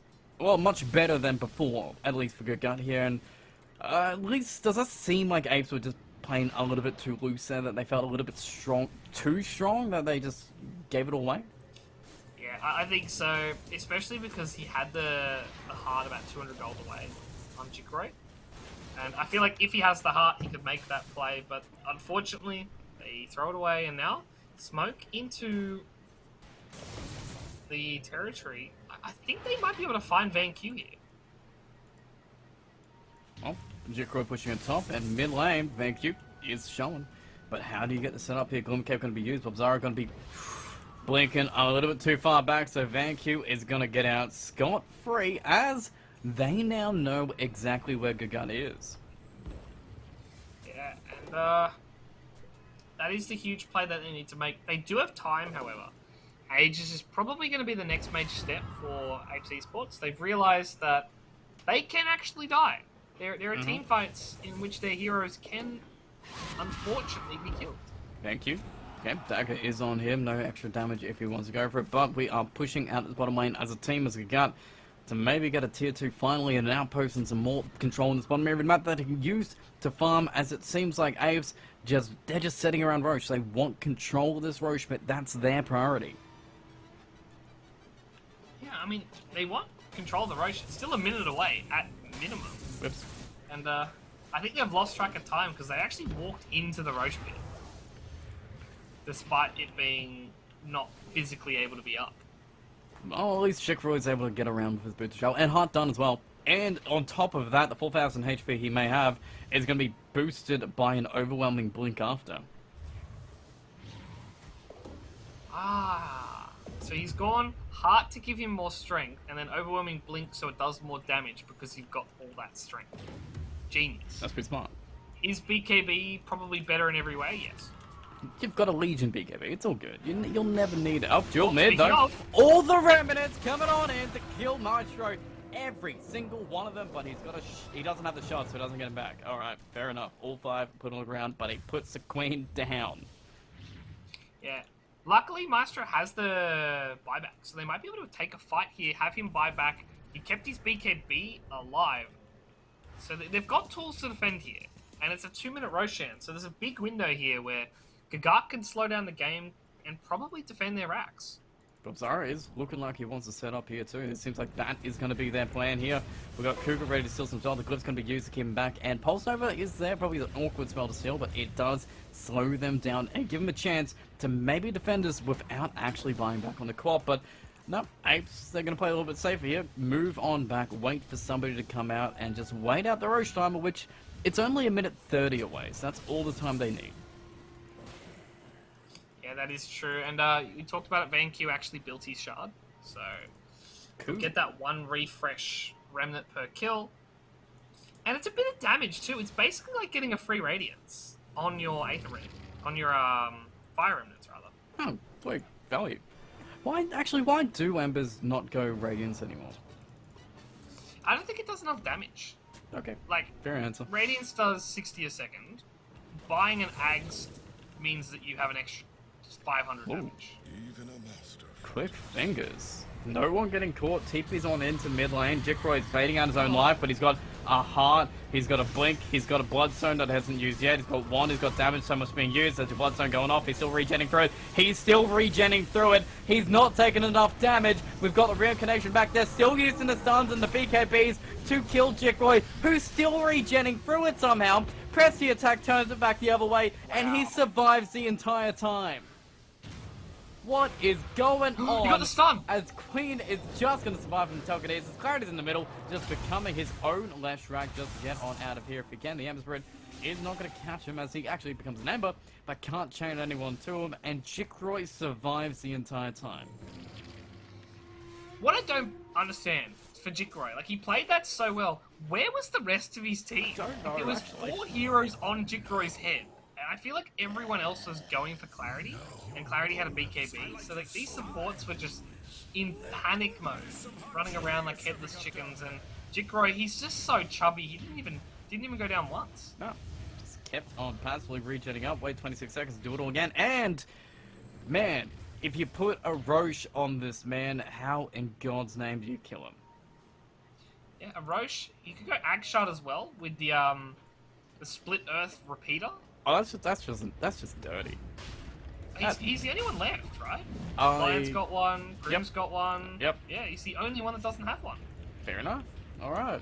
Just by choice at this point, and Roche came up and defended him. Jikroy doesn't have mana though, so he has to walk all the way back to base before they do initiate. So this might be a little bit awkward, and I do like that Selfless went for the Aether Lens just for that extra range. That's always nice to see. Did he actually? Wow.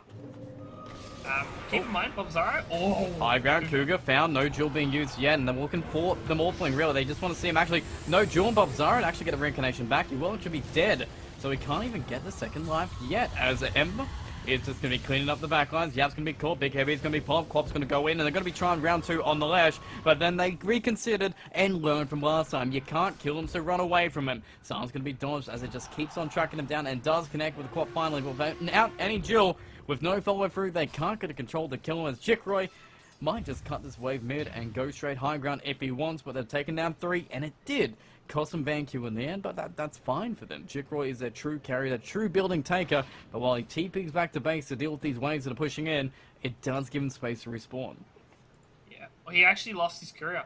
Jikroy lost the overwhelming blink recipe. So Oh, man. he can afford it with this creep wave, but he's not going to be able to buy it, unfortunately. And they didn't go Roche either, GTH, which is surprising considering You the would wanna get level of something map done. domination they have. Yeah, okay, here we go. They're in it now. The classic Lash takes Roche with Selfless. Alright, they have enough damage. Shield damage is a lot, and they will be able to do it. And, oh, okay, because he can't finish off the overwhelming blink, Lash is going to go for restraint Lincolns.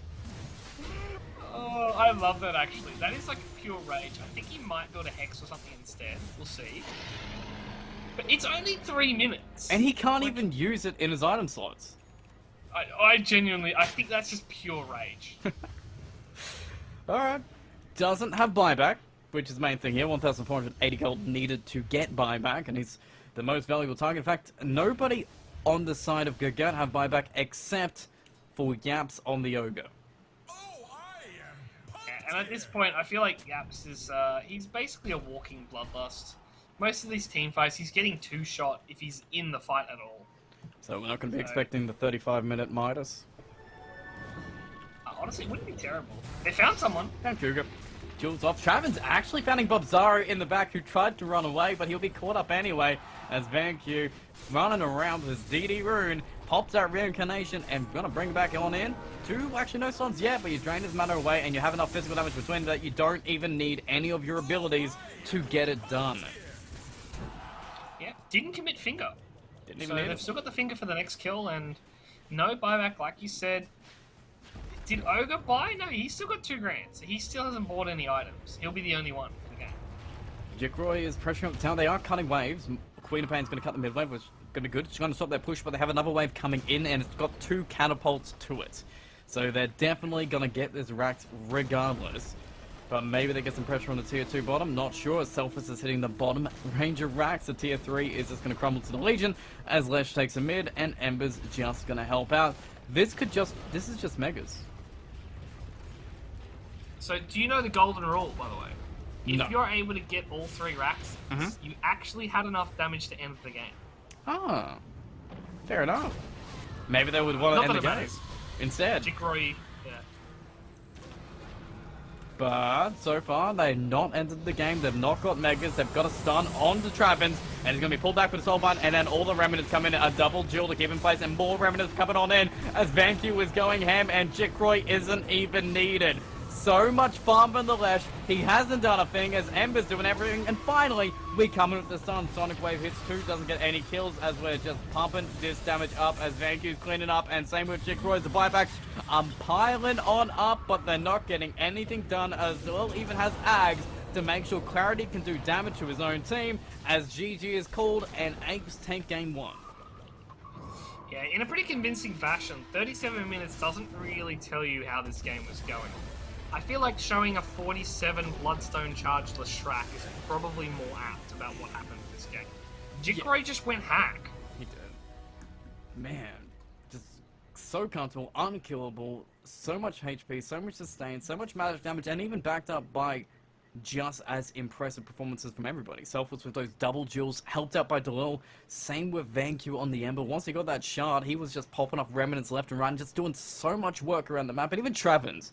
Like, honestly, I think Travens at this point was MVP of the game, just setting up so many kills, those stuns, and always just being everywhere on the map. Yeah, I mean, it's hard to give an MVP when you have a 21-5 mid lane and a 15-2 carry. Fair enough, yep. And the Legion has 270 dual damage. And you had the Ags on the Grimstroke. It's just one of those games you look at everyone and you're like, you know what? Everyone gets a trophy. This is the Little League. Everyone gets a little gold trophy. The Apes MVP. And that's game 1 of a 2-game series that Gagat tried. But they were a little bit too greedy, so maybe if we lower down that greed just a little bit, game 2 will be a little bit better. We'll have to see. I'm not sure. I mean, I don't feel like the Wraith King offlane did enough. Well, guess we'll find out what's going to happen as a break. It's going to come in. Game 2 is coming up, and you need to be ready because the Apes, they know exactly what they're doing.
as powerful as love.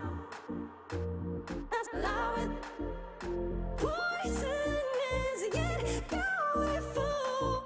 Love.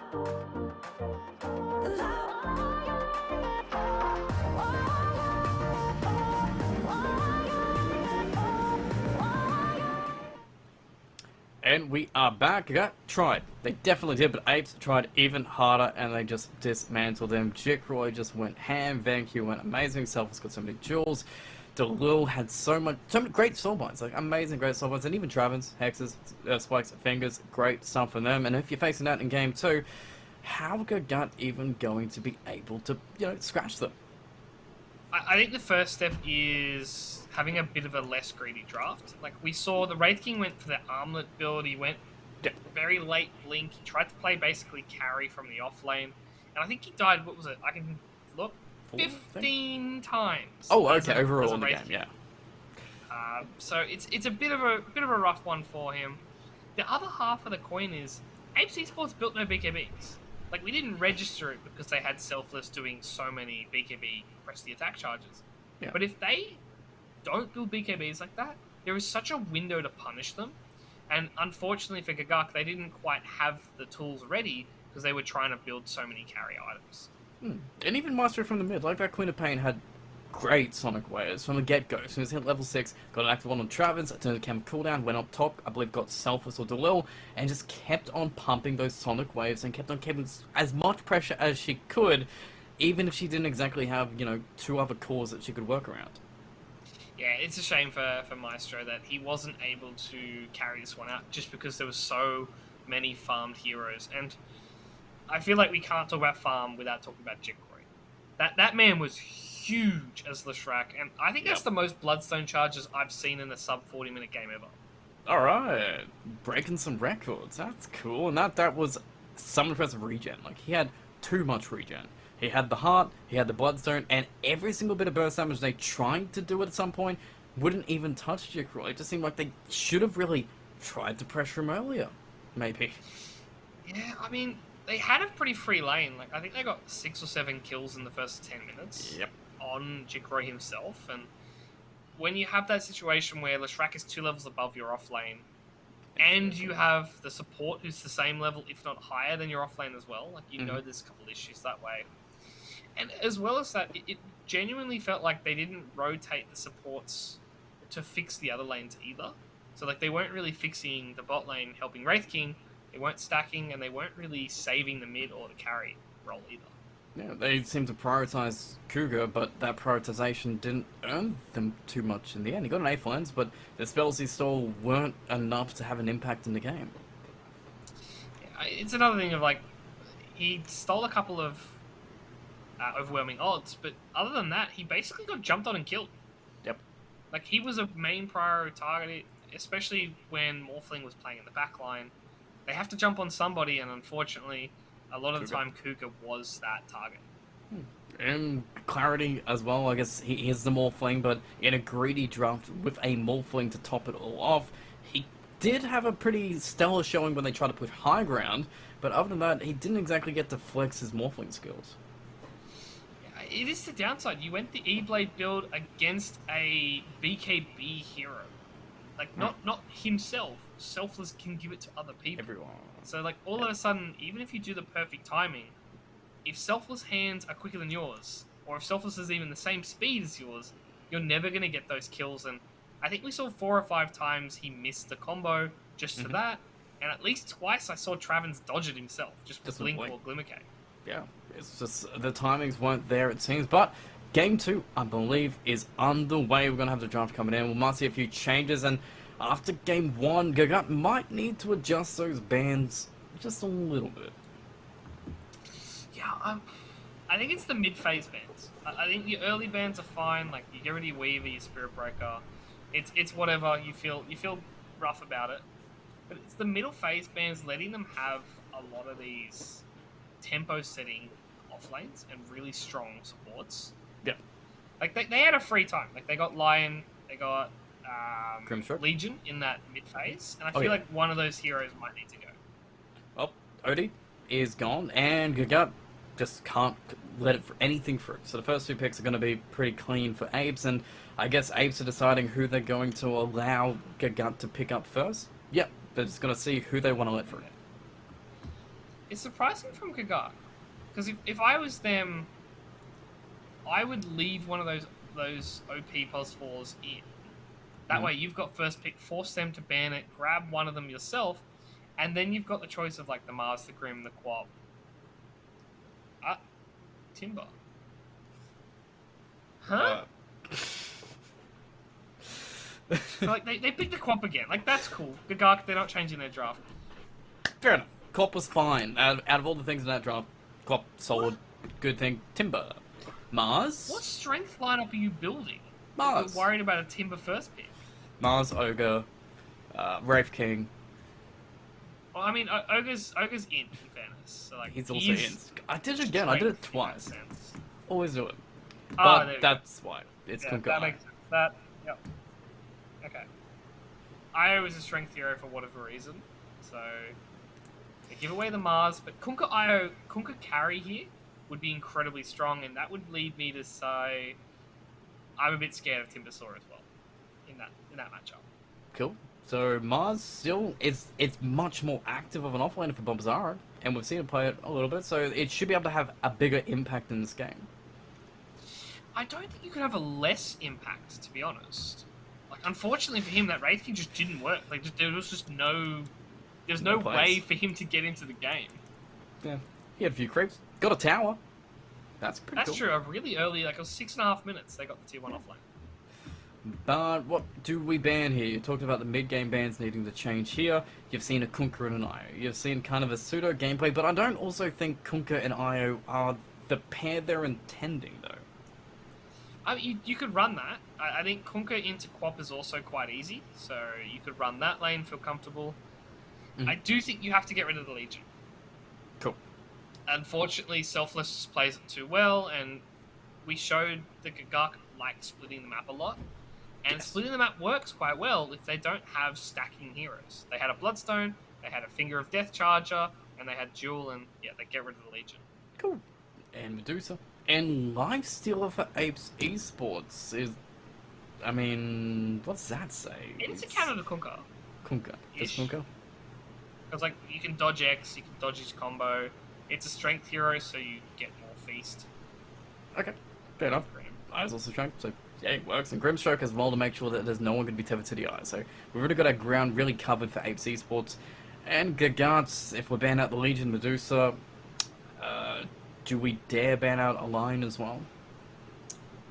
I'm thinking for Ape Esports, are they just going to pick it? They've got the first pick out of this banning phase, so it's whether or not Gagak are scared of the Traven's Lion, or are they more scared of something like a Wraith King, something like a Lina in the mid lane if they think it's not Kunkka mid. There are a lot of options here for Apes Esports. They've really left an open-ended draft. Cool. Exactly what you want to see. And reserve time, I mean, it's being used up, but kind of what it's there for. So something will be banned eventually. I'm trying to think what they banned last game that might come back in. What? I'm so confused. I'm going to look at the hero portraits and see if there's a hero next to Dawnbreaker. Doom. No, there's not. There's really No. not. Not at all. It's next What? to Clock and Doom, for those that are wondering. So, I guess they have Boat plus Solar Guardian plus Io regen, so they have a lot of sustain. Or maybe that's the Mars counter. Just have the arena up there and just pop that Solar Guardian. That's way too much regen for them to use. I feel like you were right on the first point. I think they were scared of the tether plus double regen. Because like you're giving it to Io, who's giving it to the ally, and you're also giving the heal to the ally himself. Cool. But again, like that would Is that mean that enough, you have though? a pause for Dawnbreaker. Seen a few teams try it. I'm not sure how successful it is. They seem to just rush Ags. And that's easier to run, though. Okay. Bane. Why Going not? with the Lion. I'm curious why they wanted the change up. Maybe they just want more pickoffs this game. They don't have the Legion anymore, so they don't have that instant Jewel, so they'll just take the Fiend's Grip instead.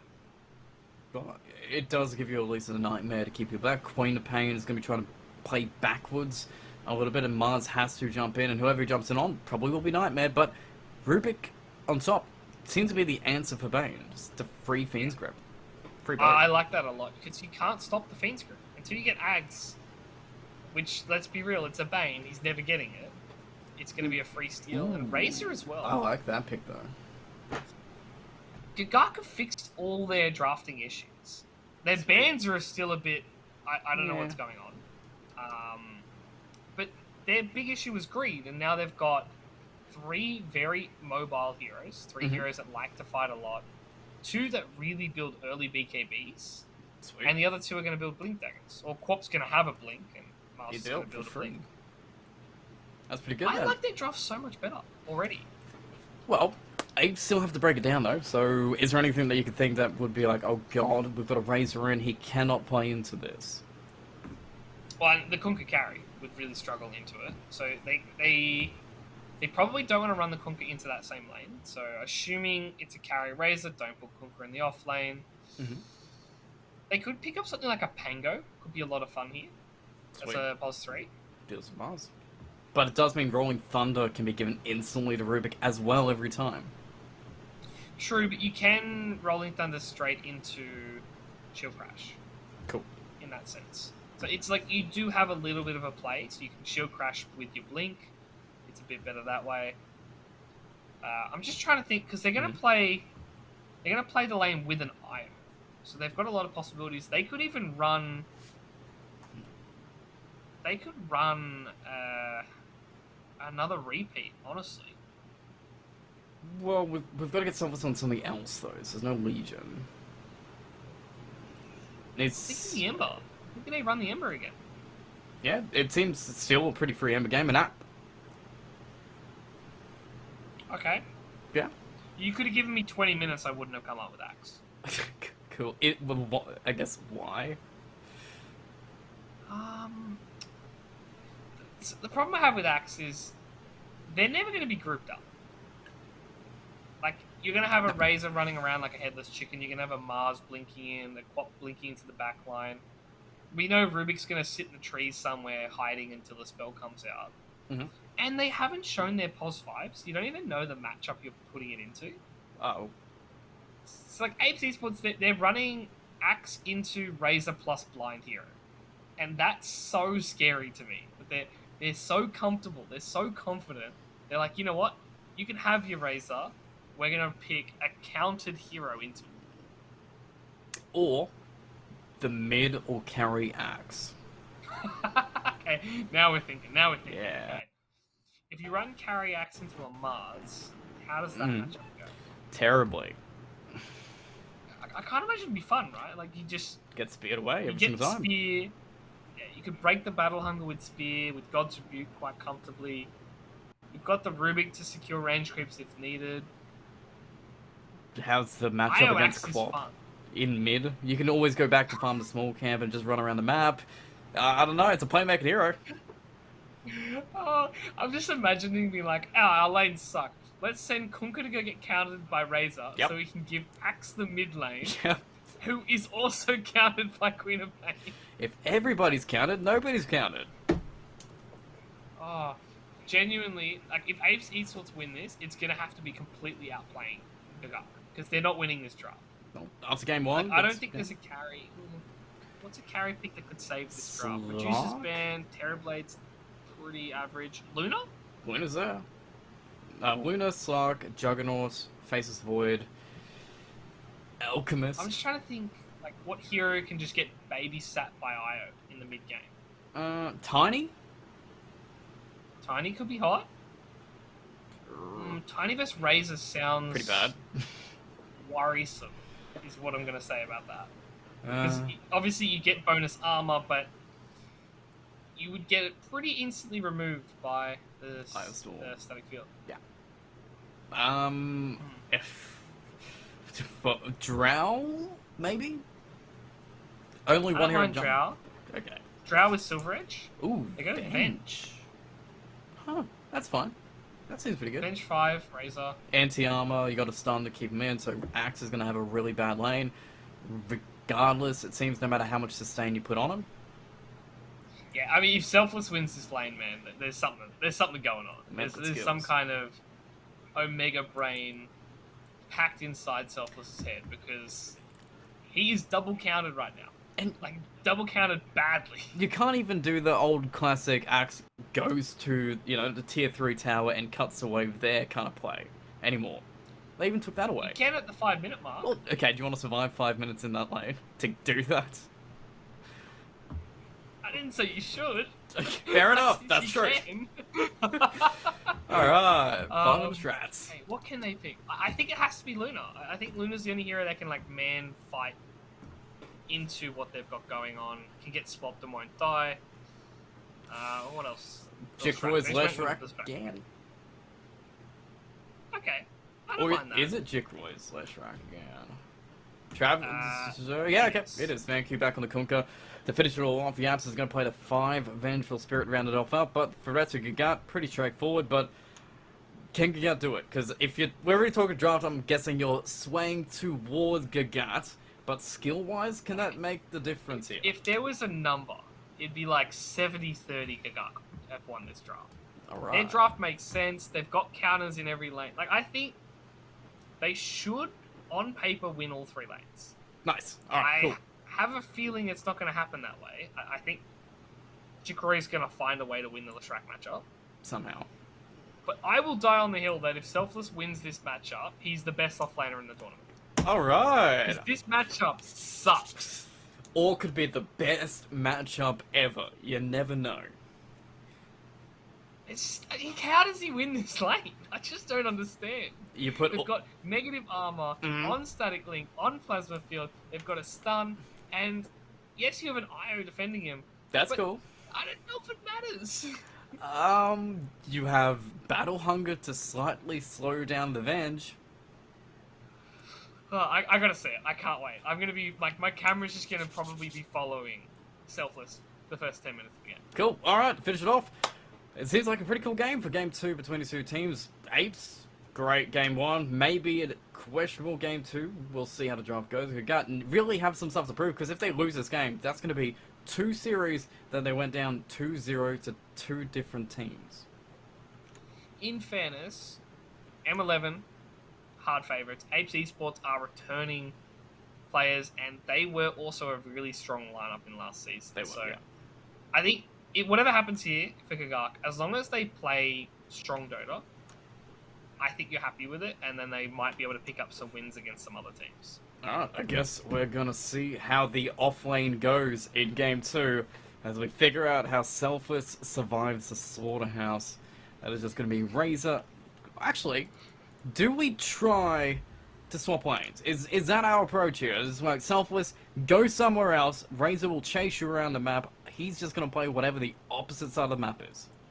I don't know if you can, because then, like, are you stuffing up Jikroy so much that he doesn't want to play anymore? Like, I think you have to give Jikroy the preferential treatment here. Cool, okay. And also, like, clearly I'm watching Selfless. Yep, same. That's a really unique skin. Like, that's for one of the new unlocks. Yeah, that's new cash.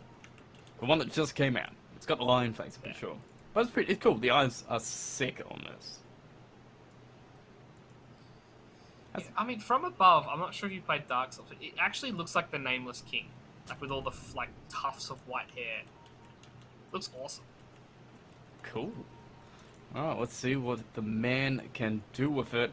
As we got the runes coming up 30 seconds away, as Gagat are playing it aggressively, not finding anybody on Apes, who are sitting in this mid lane. Under vision though, so they know exactly what's up on the board. Oh no. Oh man.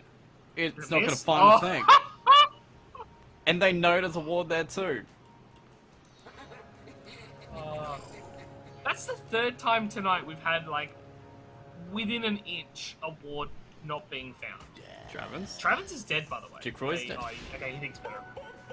Dad comes back, pushes him out, and we're going to go to lanes as we get to see how Selfless is going to approach it. Already deep vision down as well, being placed very early by the Apes. I guess the scout out who is coming bottom, maybe? No, that's to scout out the path for Delul to grab the creeps.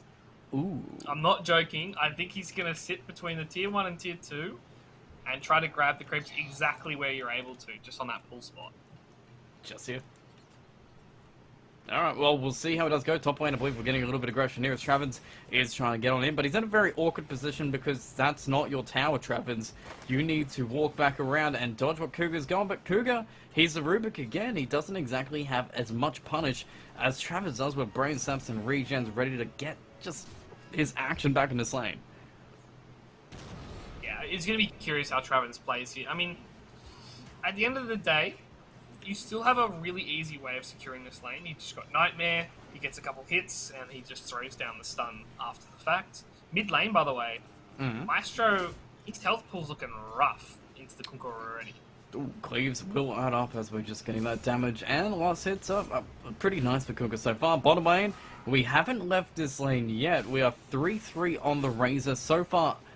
How many last hits? One last hit for Axe, but he's got a wave. They can kind of hit eventually, and so far, we haven't exactly kicked him out yet. Yeah, wait for level 2.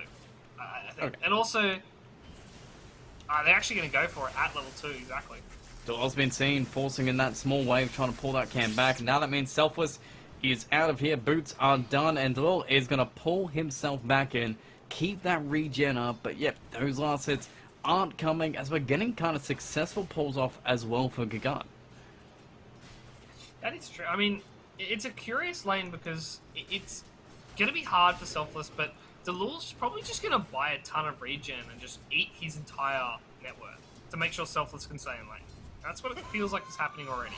Top lane. A little bit of action coming in. Brains up, turn around. The spear's almost under the tower there, but the angle can't be coming as Travens. Yep, first blood is drawn by him instead. Stun does miss from Jickroy, but the gold is all in the Bane. Yeah, and it begins. Look at the bot lane. Alright. It's a little... This is what they need to do. He just went early boots and he's just going to play like a madman in this lane. Yeah, cut the wave. Get some small camps out of it on top. Really, Clarity wants to come and contest it, but he needs to pull the creep wave all the way across, and sure, you get some denies, but the XP is actually coming for him. They just need to keep on rinse and repeating, and the waves are going to force him into this tower too. So far, I'm genuinely impressed by how well Selfless is playing this. The title of best offlane in the tournament is up for grabs, and it's like he knows it. Ooh. See if he gets it. Let's not jinx the man. We're actually blocking our own camp at this point from Yaps to make sure that Axe doesn't farm it. Oh, you can tell how annoyed they are already. That's gold. I have not seen that in a very long time. Top lane as well. We're going to get Travis to be pulled back into the creep wave. They've tried to pull. Nightmare is on top. We're going to be setting up the stun. The Santor also helped to set up himself. And the damage on Travis should be enough to get a kill, but he has a Fairy Fire, he has a Cell, but he doesn't have the movement speed to get away, and he knows it, so he doesn't use any of his items. Keeps net worth to him, and Jickroy is still going to be able to get the benefit of free farm for himself. And bottom lane, as we do, we run away. Selfless is being left behind by the Eye, at least for a few seconds, but can we chase him out? We're going to see him. He's going to juke back into the trees, cut his way to victory, try and get on out. Delil's waiting for another connection in 1 second, but the sun will finally take the man out. I think this is where it begins. He came into the lane, tried to sustain this double range creep, and instantly dies for it. Top lane, by the way. Thunder's miss. Travis is having a... Nice play from Bob Zara, but Cougar keeping Travis back, and Travis, I think, is just going to come in with the brain snap in 11 seconds. Right click's not going to be enough damage yet, and now Travis a little bit low with his own Fairy Fire is going to be zoned by Bob Zara as Jickroy just gets his attention back, and the juking around the tree begins as Cougar cannot outrun everything as the courier will go down, but Travis should die, gets one love tap as he runs away and survives, and just baiting it out. He's just playing around, really, with Bob Zara to pull him away from this lane. Yeah, he's doing a great job. He even has a turnaround to keep himself alive. Doesn't brain snap in time, though. Bot lane as well, Selfless. He survives. For now.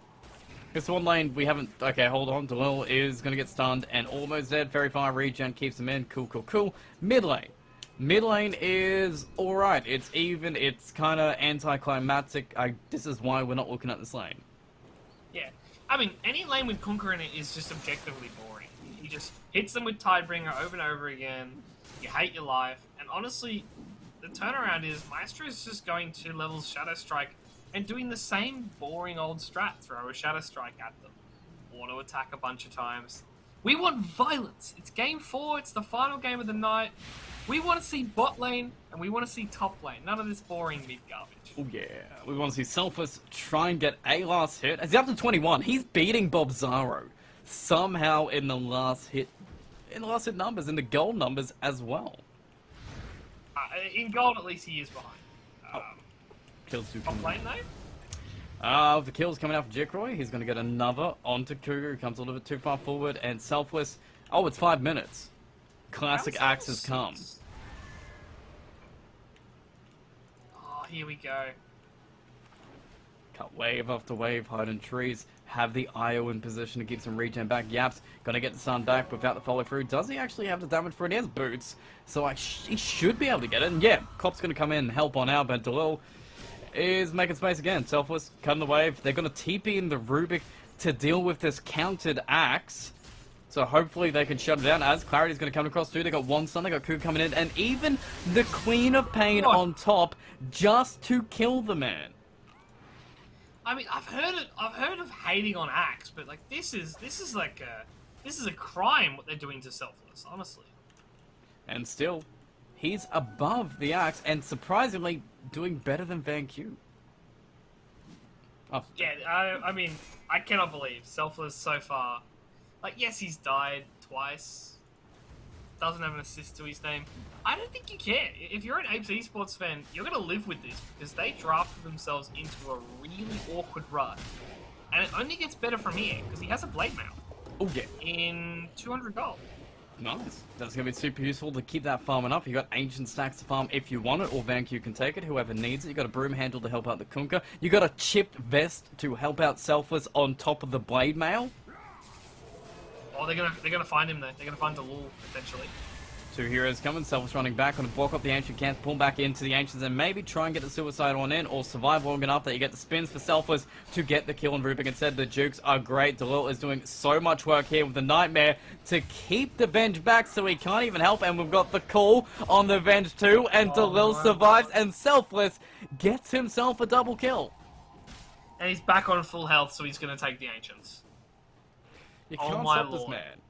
The only thing that can stop him is this Sentry just stopping the stack. That's it. That's the only thing slowing him down. Yeah, I mean, that was a heads-up play that they put that down midway through the fight, at least. So, it wasn't a complete disaster, but you still lost 2 supports, and they didn't rotate a lot. They only rotated Travens, so they rotated their 5. Basically giving Bobzaro a free lane, because Jikroy also came back home.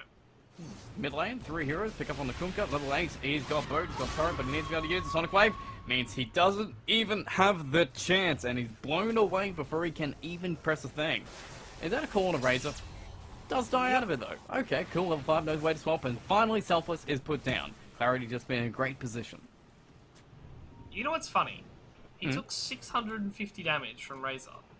If he Blade Mails, I think he wins that fight. Oh He no. just tried to TP away instead, and obviously Blade Mail, 80% damage return, so they could have left the IO there to pick up the final strand for that kill. And top lane, speaking of, Bobzaro.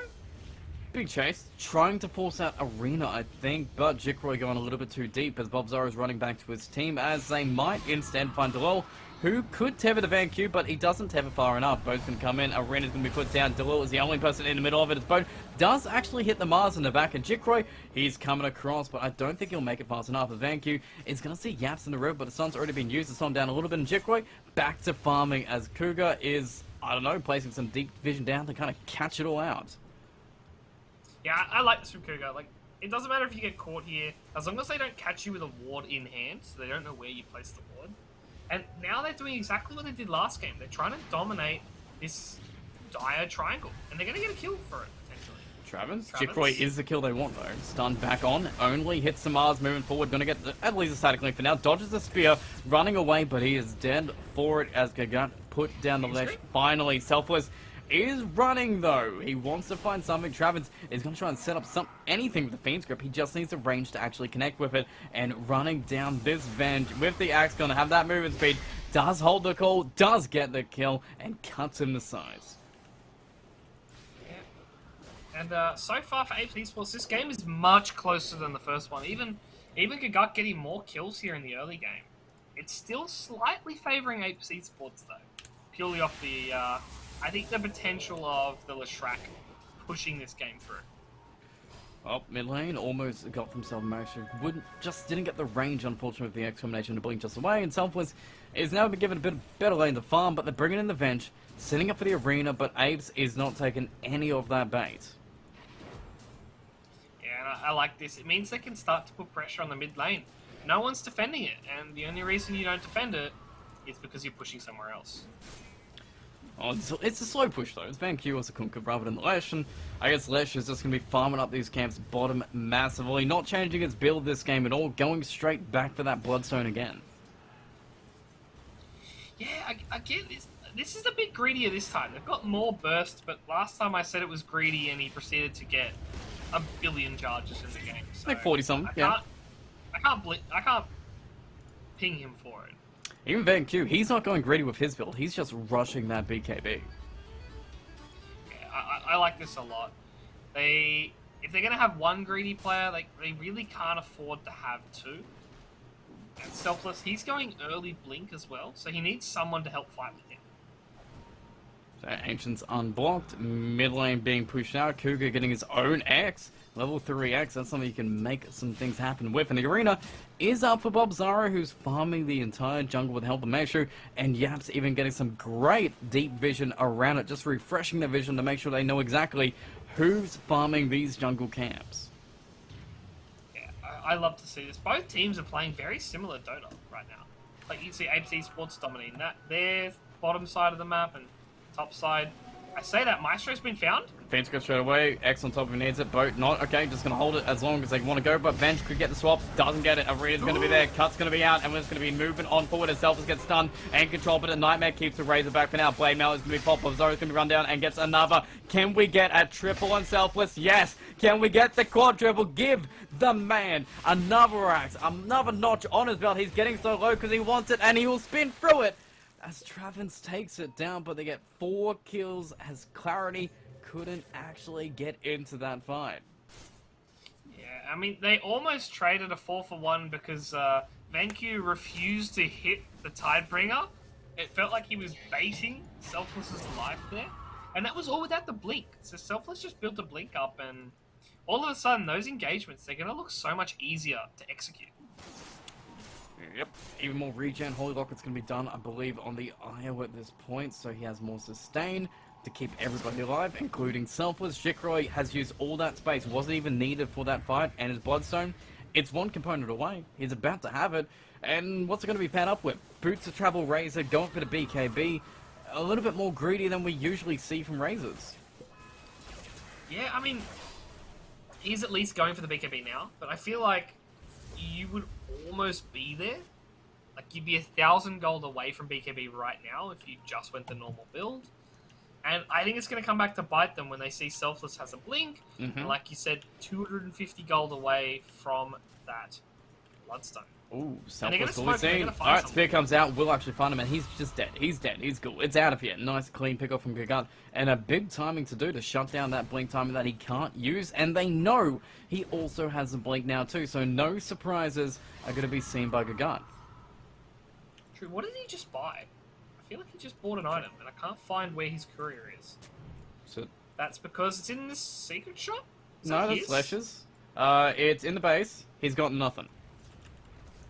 Am I insane for thinking he had like 700 gold? Oh, they found someone in the mid lane, though. They did. They found the well. They pinned him actually to the tower instead of the wall, so he does actually survive in the end. And now they're going to be moving forward. Bob Zara gets cleaved through the creep, and it's going to be trying to work back as Yap swaps into safety, but cannot get him far enough, as he will be limping away. But Venge is going to be dodging some stuns himself, but VanQ does not leave anybody alive if he can help it. Mid lane, though, as well. Nightmare is onto this Queen of Pain, and do we have a Fiend's Grip? Yes, we do. We just need a range to use it, and straight on up as Jikroy hugs him, we're going to blow him away. Selfless with a beautiful blink, getting the call and getting the regen from Delil. We'll find them another as Cougar. He's going to get found too. Teva slowed, and then just destroyed by Selfless and VanQ. He had finished his assassination, put his head on that wall, and took down Bob Zaro. Oh, Gagak timed it 10 seconds too late. Jikro, guess what he just got? What? Bloodstone? 4 charges on his Bloodstone. He got that last game. I swear, both times, he's had the courier come into the team fight, deliver his Bloodstone, as they're winning the team fight.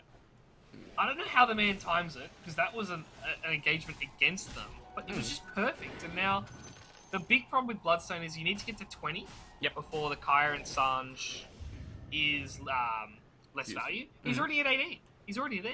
Just needs 2 more kills.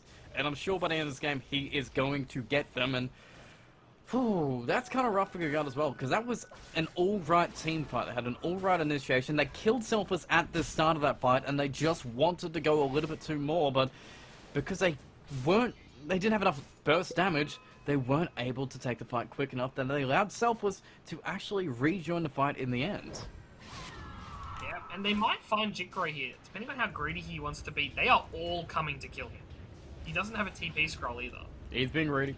He has been super greedy. Oh god, he's been greedy, as he will run into the team, and I think he knows he's dead. Dancing, but Relocate actually coming out. Sonic Wave will pop him in now. Selfless. Oh god, they're between 2. Can they even survive long enough as Bobzara gets his own blink, comes on in, finds the wall, leaves Selfless by himself too. So that means it's 3. A triple kill so fast as they wanted to save the Lesh. Yeah, I think Apes Esports are feeling themselves a bit too much. They're not quite at the same level they were at the end of last game where they could just 3v5, and VanQ had no intention of coming to that fight, nor did Travens, so probably just best for a quick reset. They're still 5k ahead, despite giving away 2,000 gold in that team fight. Oh yeah, it might get a little bit easier, but I'm very surprised that Gagat aren't trying to take too much advantage out of this. They're just farming a few camps, not trying for Roche, not trying to actually get anything out of their kills, and now, yeah, because they settled down a little bit too awkwardly, they're going to find clarity, and the Fiend's Grip, the Vision going to get taken, but it's a stolen Fiend's Grip 2 for Rubik. Very value, and the Nightmare a little bit awkward now as Mars wants the spear, but the swap is very awkward in the air. A little bit of miscommunication there, but it's stolen. Fiend's Grip is doing some work, but Selfless is waiting for the cooldown for his call, and he's got it. VanQ pops his own BKB, he's going to get some nice little cleaves as Selfless is looking for 1 kill. Doesn't have a Culling Blade because it kind of didn't work the first time, but pulling back in clarity with no BKB himself, he is gone for 2 kills in the end out of it, and I think Yaps, as the one who swapped in, will actually survive somehow out of it. Oh, you say that? Just quick enough. Oh, mid lane, they found someone. Playing forward, need an X on side, need a cleave, they've got it, he's dead. Can't do a thing. Don't even need Culling Blade. They've got way too much damage with that DD. I mean, it's lucky they don't need it, because Selfless may have missed the Culling Blade in the last team fight just by 350 health. He thought he would do more damage. He's been doing so much work this game, and I'm sure by the end of this game he'll understand how Culling Blade works by getting 75 different kills. I'm sure after the absolutely stellar performance he's put on in the lane, this man knows how to play Axe. Like, this man he's an Axe specialist. Oh, wave's been pushed in. Farm's been had. BKBs are almost built, with Clarity almost having his, and Queen of Pain going for hers now, so that's about 3,000 gold before she gets it.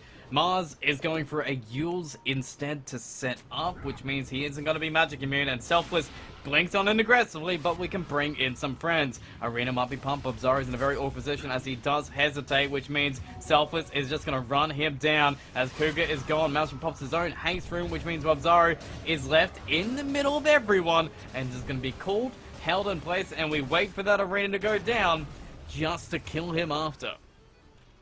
Yep, and they've instantly come into the mid lane to grab another one with the Bane Bio, looking for Yaps here. Classic combos. Classic ganking squad. Ganking 2, mate. Oh. Nightmare.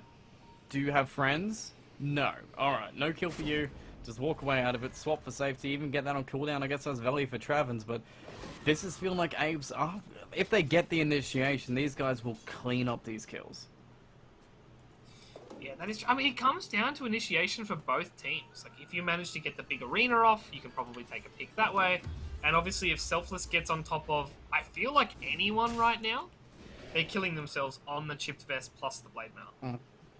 Even Talon's magic resistance doesn't even counter helix damage will make it even worse. It's going to get even scarier. And Lesh, level 18, abusing the Conquer XTP at this point, so he can be full mana whenever he wants.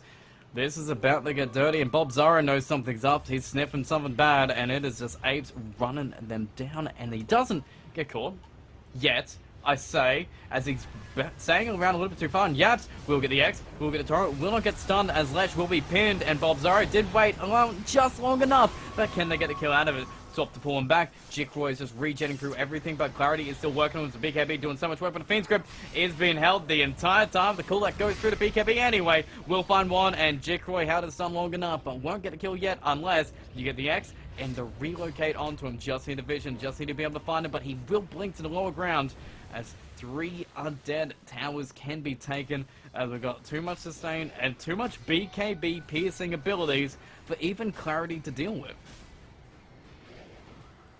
These fights are just basically disasters for Gagak. Unfortunately, they just don't have the burst. Like, they tried to commit everything on Jikroy, and similar to the last game, the man's just too tanky. He has the Yules this time, so he actually has some defense, and they use a lot of their spells. They use their static link on that, no less, and it means Van Q and Selfless can just do whatever they want in these team fights. I guess the one thing they can't exactly do is Roche. That's the one thing that Gagak can kind of feel comfortable about. That is true. I mean, they can soon. Oh. Jikroy is level 20 now. He's got that pulsed over damage, so it's hitting for 240 a second. Are really being used on Travis? Right now. Alright, but Selfless, is there any way to pull him back and maybe steal some more spells? I don't know. You'll just have to swap to save to keep him back, but we've got a nice little dagger, some damage, but the regen from Delil is way too big as Jikroy is moving in. They just need to keep Maelstrom in the area, but he will blink away and will be X. Torrent, boat, everything being put on him just to make sure he dies, as Cougar is already found by Selfless in the back, and Razor, I mean, he didn't have a TP out, but even if he TP'd, he would have been way too late to even join that fight. I don't even know, even if he got there at the start of that team fight, the way they're playing, Apes Esports are so far ahead right now. We're in close to GG territory. For Gagak, they have to hope that Selfless blinks in and misses the Blade Mail call. Because right now, every time he hits it, they've won the team fight. Well, tier 2's finally gone. That's one tier 2 of the board. Outposts can be taken. Bases can be run into if you want, and Clarity will be able to TP out, so he doesn't die out of it and is just trying to rush towards that refresher orb as quick as he possibly can. But he's level 15 right now, as Jikroy is level 21 on this Lash. Yeah, and is he building... What's he building, a Blink? Refresher. Or is he... Oh, Jikroy. He did have Blink up, but I think he's changing now. Unless he's going It's the Super Yules. He's going, the Wind Waker. Oh, okay, that's cool. Right. Not because you need it, but just because you want it. It's actually pretty good with Lesh. It means you can keep the damage going. So, like, obviously, a lot of his damage is Edicts plus Pulse Nova. Both of those trail you around in the Wind Waker. So, it's both defensive and offensive in that sense. And we talked about it. They apparently can Roche very fast. Yeah. They're not contested. Amp that damage, do it so quick, and yeah, second life done. Wind Waker picked up all the gold they need, and thank God Bob Zara did not get caught there. That's true. I mean, what has Bob Zara got going for him? He's Shard coming. going the Shard. You won't have BKB for a very long time. Is the unfortunate reality here. He might not even have it at the end of this game if they do catch out either Clarity or really or I mean Bob Zara. Like if they can get the Yield Scepter combo onto this Razor, it's going to be big. If they force the BKB out of this Razor, it's going to be just as big. Things are good. Yaps is just like, come kill me, please. But then it's just Travens with his Blink, finds himself the Razor and gets the kill anyway. That's awesome. That's such a good play. Like, Apes Esports, they're coming down here to take the tower. Why not just get 2 freebies on your way out? And they're actually X-marking Jikroy around the map so he can push out the other lanes. Selfless almost found Maestro here. Oh! Thank God. He blink call and missed by a millimeter. Needs that PKB on everybody, but it seems like we're just waiting to go high ground for Apes at this point. We just need a creep wave to take a tower, and then we can just book it. 3 minutes on Aegis, and Jikroy almost looks unkillable. how can he die? 2 lives. He's doing the overwhelming blink, by the way. It's not the Tinker overwhelming blink. It's something. I don't know. How do you kill him once, let alone twice? 26 Bloodstone charges again, and he has an IO that has mech plus 20 wand charges. Stun in, coming forward, cool on to Clarity and just turn around to him, do all the magic damage they've got, and he does survive. Pops BKB defensively, and they've got a spear back on the wheel, but they've already got Bob Zara. The boats on the backside does just kill Cougar. He saw the boat, it's going to come back in, and maybe finally get him killed. Io gets the mech off, just keep Jikro at full HP. The Sonic Wave does kill Duel, but that's all they've got. The Aegis is still full HP. Travens is blinking into your base and nightmaring up your Rubik without being caught. We're going to Wind Wake off some damage. We're going to Bloodstone up to full HP if we need to. Prevent you. It's critting away Mouse, so he's just going to get X and back into the call of the axe, and even torrent back if you need, but we can break him, we can kill him if we want. Jikroy is working on Cougar. Mouse is working on Selfless, who will die as Queen of Pain is actually getting some work done in this fight finally, as we got the Wind Waker into the stun, but is going to miss. 30 Bloodstone charges, ready to come back, swap in the base, we'll be able to hit him as we're just going to push him back in and finish him off. Jikroy, way too deep of a dive. Yeah, I mean, you look at those deaths and you're like, Jikroy, you 100% deserve to die for using your Yules offensively when you didn't have the stun up just yet, and it gives them a way back into the game because they didn't actually go for the tier 3 towers. They're still pretty healthy. Uh-oh. Smoke out and found Travens. Nice. 3 kills. Good bit of gold. BKB is now done on Quap. After that team fight, he's got a full BKB, 9-second duration, and they look much more confident as a team. I mean, we'll have to see how they go here. I mean, there's still quite a few items they need to get. They will get the second tower of the game, however, which is a big little bonus for them. It means they can have a bit more map to farm. That's good. That gets some items, that gets them close to more BKBs for Mars, who's hunting aggressively, actively now, just looking for the pick-up target. Selfless is here, but Jikroy is still trying to respawn here, so maybe we just give away this tier 2, which opens up the outpost, and then when Roche, I guess, it just died, so we've got 4 minutes to find out where it respawns. We've got time we can use and kind of abuse. I mean, what is the game plan here for Gagak? I guess they have to look for a pick-off here before Jikroy gets involved, and unfortunately they've been scanned out, so Apes Esports know they're retreating, they know they're able to keep farming down the map, and probably helps that they can see Maestro in the bot lane. And Apes are running at you. Oh, and they can see Clarity. Clarity's sitting under a ward. Oh god. He has BKB though. Should be able to TP out if they don't find it, but he's moving into the lane. I think they know about it. Curry's going to be there. TP out under the ward. He's just going to be X and pull back into it and called right through his BKB. His courier is waiting with the Ring of Health in it, so this could be a big disaster if they get it too. You're all washed up. Did he just buy the Ring of Health to not have buyback? Yes, he did. Yeah. Yeah. Yeah. I mean... Mm-hmm. Oh no, nothing's going right for Gagak today, unfortunately. They're trying. They're gonna get a tier 1 bot, that's Sweet. something. That's they're, cool. They're trading a tier 2 for it.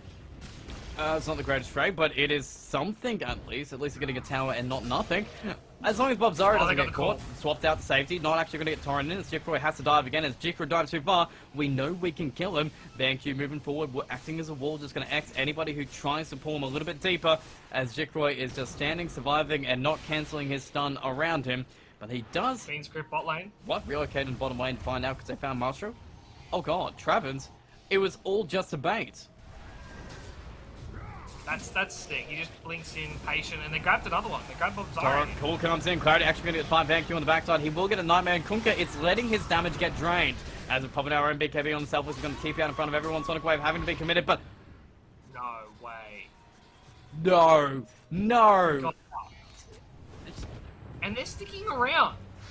3 heroes fighting, taking away vision. Arena goes down, traps everyone in, including Queen of Pain, dodging the scream with a beautiful Nightmare, but the Silence on the Bane will finally come out as both BKBs are going to be popped. Wind Waker doing some work, and Bob Zara's going to blink in and spear just as the Wind Waker runs out, but Delil is not going to leave his man. DKB is done. Clarity's trying to drain away VanQ, who doesn't even care, as we get ourselves to Razor, who's dead again. Still doesn't have his buyback back, as we are running to find where the Queen of Pain is hiding, as Jikroy is chasing down everyone and actually economically using his mana. Wind Waker, just to get a little bit deeper, trying to find more, just trying to use his Edict to find something, but they don't get it. But Axe survives, they lose a Bane, but it's Razor dying again because of it. And Selfless back. Is there a refresher orb, Axe? Yeah, I didn't want to talk about it because I have no idea what Selfless is doing. But at this point, he has earned the right to build whatever dumb item he wants. He's 18-6. In a game, he's counted. Yeah. He was counted in lane, in fairness. Like, in the mid-game, Axe has no counter. You just blink in and you call, and you hope for the best. Like, there's no real counter to that, outside of maybe, like, a Disruption or a Nightmare. Seems like the perfect hero. Two-man TP in. Refresher double call. Refresher double call. Refresher goddamn double call. Double kill. VanQ mega kills. That man built a Refresher so he could double call a support. Yep. I'm not missing a step here, and I absolutely goddamn love it. Oh man, this game is fun. Selfless is having a great time. Everyone is having a great time on AS, but Gaga. Oh, not Maestro. No, not Maestro. Travis. He's about to get hit. Does he get away? He's good. It's away. Is he going for the courier? No, he's going to cut the wave to make sure that they cannot go high ground. And Travis this time is not... Oh. Travis is blink, by the way. He's just going to blink onto the high ground blind. Yep, Feed grip. Nice big away. Mesh. He's going to survive this time. Oh, the sentry play! Travis on this Bane, finding him, killing him, and putting him down. Oh, that is sickening. Travis is a baller. Absolute god. And Selfless is going to find someone on the other side, and he's going to find Clarity on the other side. He's got the call, but he doesn't have the refresher call, so he can't get the kill. You were saying GTH? He can't get. I didn't say anything. It's fine. I always believed it. That Axe is insane to watch, and he has a talent, man. How does anyone even survive? You know, I completely forgot what Axe's talents were. It's just been so long since I've seen it played competitively. Yeah, he just gets extra HP threshold. As you need, Jikroy's diving the base. Thank you, who's taken so many tower shots to run through the base too. And yeah, okay, cool's gonna be enough. Bob Zari is definitely gonna be dead. They're gonna slow him down and TP out. Cougar is gonna make it. Alright, we get one good ending for this game as Rubik survives the onslaught, but I think we're about to see 2 letters in the chat as Gaga... I'm not sure they have any options left. Yeah, I mean, I feel like they've been waiting for the game to end for about 15 minutes now. It's been quite a sizable net worth lead for quite some time, and it honestly feels like Apes Esports are just having fun. Like, you look at the Wind Waker, plus the Arcane Blink, the Refresher, Axe, like that's not normal. And I don't even think it's that good. Like an Abyssal would have done the same thing, or a Hex would have done better. No, it's just funny. It's not as fun, man. He's just having the best time ever, and I don't know. It just seems it hasn't hurt as well. Travis as well. This blink on the Bane, man, it's done so much work as Rubik getting caught, swapping VanQ, will get BKB. Clarity's going to come into the Fiend's Grip, into the call, into the damage, into the Refresher Orb, not holding it the entire time, doesn't even hit it. Stolen Fiend's Grip will be cancelled by the Wind Waker, which allows Selfless to get out the BKB to make sure the speed doesn't go on too, and he's gonna get out scot-free, and if he wants to pop the Refresher, he can, doesn't have to. There we go, Cool comes out, gonna pull him back, Refresher comes in, keeps him in place, he cannot do a thing. Look at that disable, man. So much mana, so much damage, and so much blood. Oh, and Jikroy doesn't even die. He got speared into the fountain and lived. Yeah, they're GGing out. Like, Gagak, they've had their fun. They're sick of this. Apes Esports completely dominated both games using a carry Leshrac pretty much exclusively. Yeah. Comfortable plays, and everyone else, I mean, it wasn't as impressive as the Leshrac overall, but VanQ was sold on the Kunkka. Travis, I mean, I say not as impressive, this Bane performance. super goddamn clean. Even Delil on the IO, he was keeping everybody alive, but he was definitely keeping everybody alive, sacrificing his life to make sure Axe, Lesh, even Kunkka survived so long in these team fights. Yeah, I mean, Apes Esports are just a team that's just well-oiled by now. They've been together for so long, and you can tell it's so hard. Like, whenever we joke about, like, who's the MVP, etc., you get to the late game and you notice that they've all made exceptional plays to get there and have that lead. And honestly, it's just a joy to watch them play that style of Dota. Some good Dota. It's been some good games as well overall, and somehow, even on day 2, we've got another 2-0s on both of our series. Yeah, I mean, it's 50-50, right? Like, you either get a 1-all or you get a 2-0. There's no real discrepancy there. But I have felt like the teams that are winning 2-0 are clearly winning today. Like, I think there was quite a bit of a gap between the way Gagak played and the way Apes Esports came in to really try and put it to them. And at the end of the day, there's still more games to be played. Oh yeah, and you've already pointed out as well, these are the 2 toughest teams that we know of right now, who have played, who they've versed already, so it should be much easier from here for Gagak to get some points on the board. Yeah, I mean, UDV looked really strong today, but again, like, They did. we're not sure because it's only the one matchup. But for Gagak, there's only uphill from here. There's only better games ahead, greener pastures. Unfortunately for them, like, it just happens the draw is randomized and they just had a really rough 2 days. But that makes them stronger. That makes teams even better. And Apes, I guess I have to say we can't get much better than them. But even, yeah, UDV as well in their first series. Very impressive performance. Very good squad coordination in SEA. Like, these have been some pretty clean games and just coordination straight on up. These teams know how to play drafts. And if you allow them to draft even crazy things like Axe that no team isn't touching, they'll make it work. Yeah, I mean, it's not just making it work in the mid-game, late-game situation. It's making that lane salvageable. Like, I was joking in the draft. I was laughing about how much he's going to get dumpstered. And it happened twice. Like, twice in a row, he got the combo put on him with the static plus the stun, plus the plasma field, he died. But they just managed to keep farming different areas of the map, managed to keep the game afloat, and I think in the end, what was it, 22-6? I think at least 12 of those are KSs. But the man, he was getting all the kills. Oh, hell yeah. And we've got some more kills coming up, because tomorrow we've got some more games as well coming in. We're going to kick it off, Apes are back versus Atomic Esports, and then finish off, Gagak are back again. But this time they're versing Burmese Ghouls. And this would be an interesting matchup, because you've effectively, you got the first 2 days, you grab the winner bracket, the Atomic Esports, Apes Esports, you're going to see how that one fares out.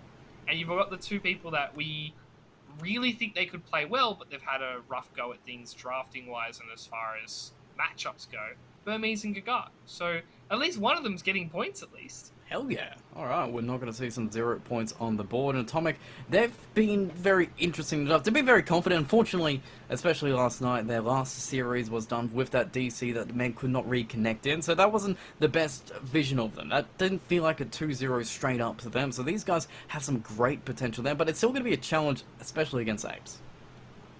Yeah, especially the way Apes are playing today. Maybe it could be a bonus to say that Apes are going to come in almost too arrogant. Like, they dominated this second game, and you could tell they were having fun. Like, you could tell, rather than building a BKB, they were building this Wind Waker. Rather than building Shivas or a Hex, they built a Refresher. They're not throwy items. They're just like, I want to have maximum fun to get here. Oh, And yeah. maybe they try to do the same thing tomorrow, and it kind of falls on their face. Yeah. And maybe we won't be seeing mid Spirit Breakers from Burmese Ghouls, or maybe we will be seeing mid Spirit Breakers from them. I don't know. Like, mid Barra as a concept sounds fine because he's a spellcaster.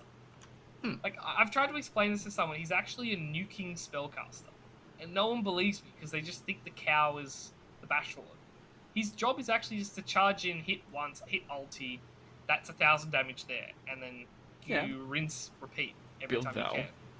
And Kinda. that's a mid lane. That's what Zeus does. That's what Queen of Pain does. It's just this man's a melee hero. Yeah, he's just a melee Zeus, as you know. Just a good hero. He is a god, in my eyes. It's got to make people. And hey, for as well Gagak, they're going to have to at least some warm up in this game. And Burmese Ghoul, how did you actually feel about them at the end of that series? Do you feel that they are a confident squad?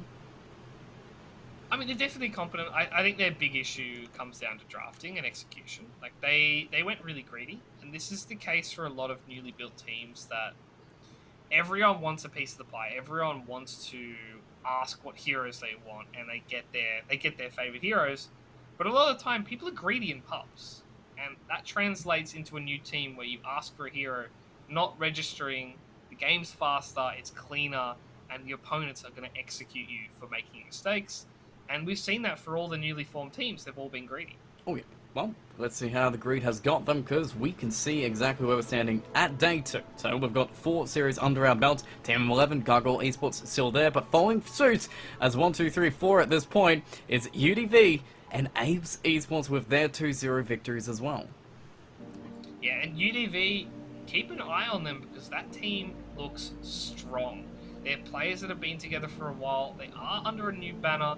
They've brought in one new guy, but that is a team that's got a lot of experience, and that's a team that people have to be scared of.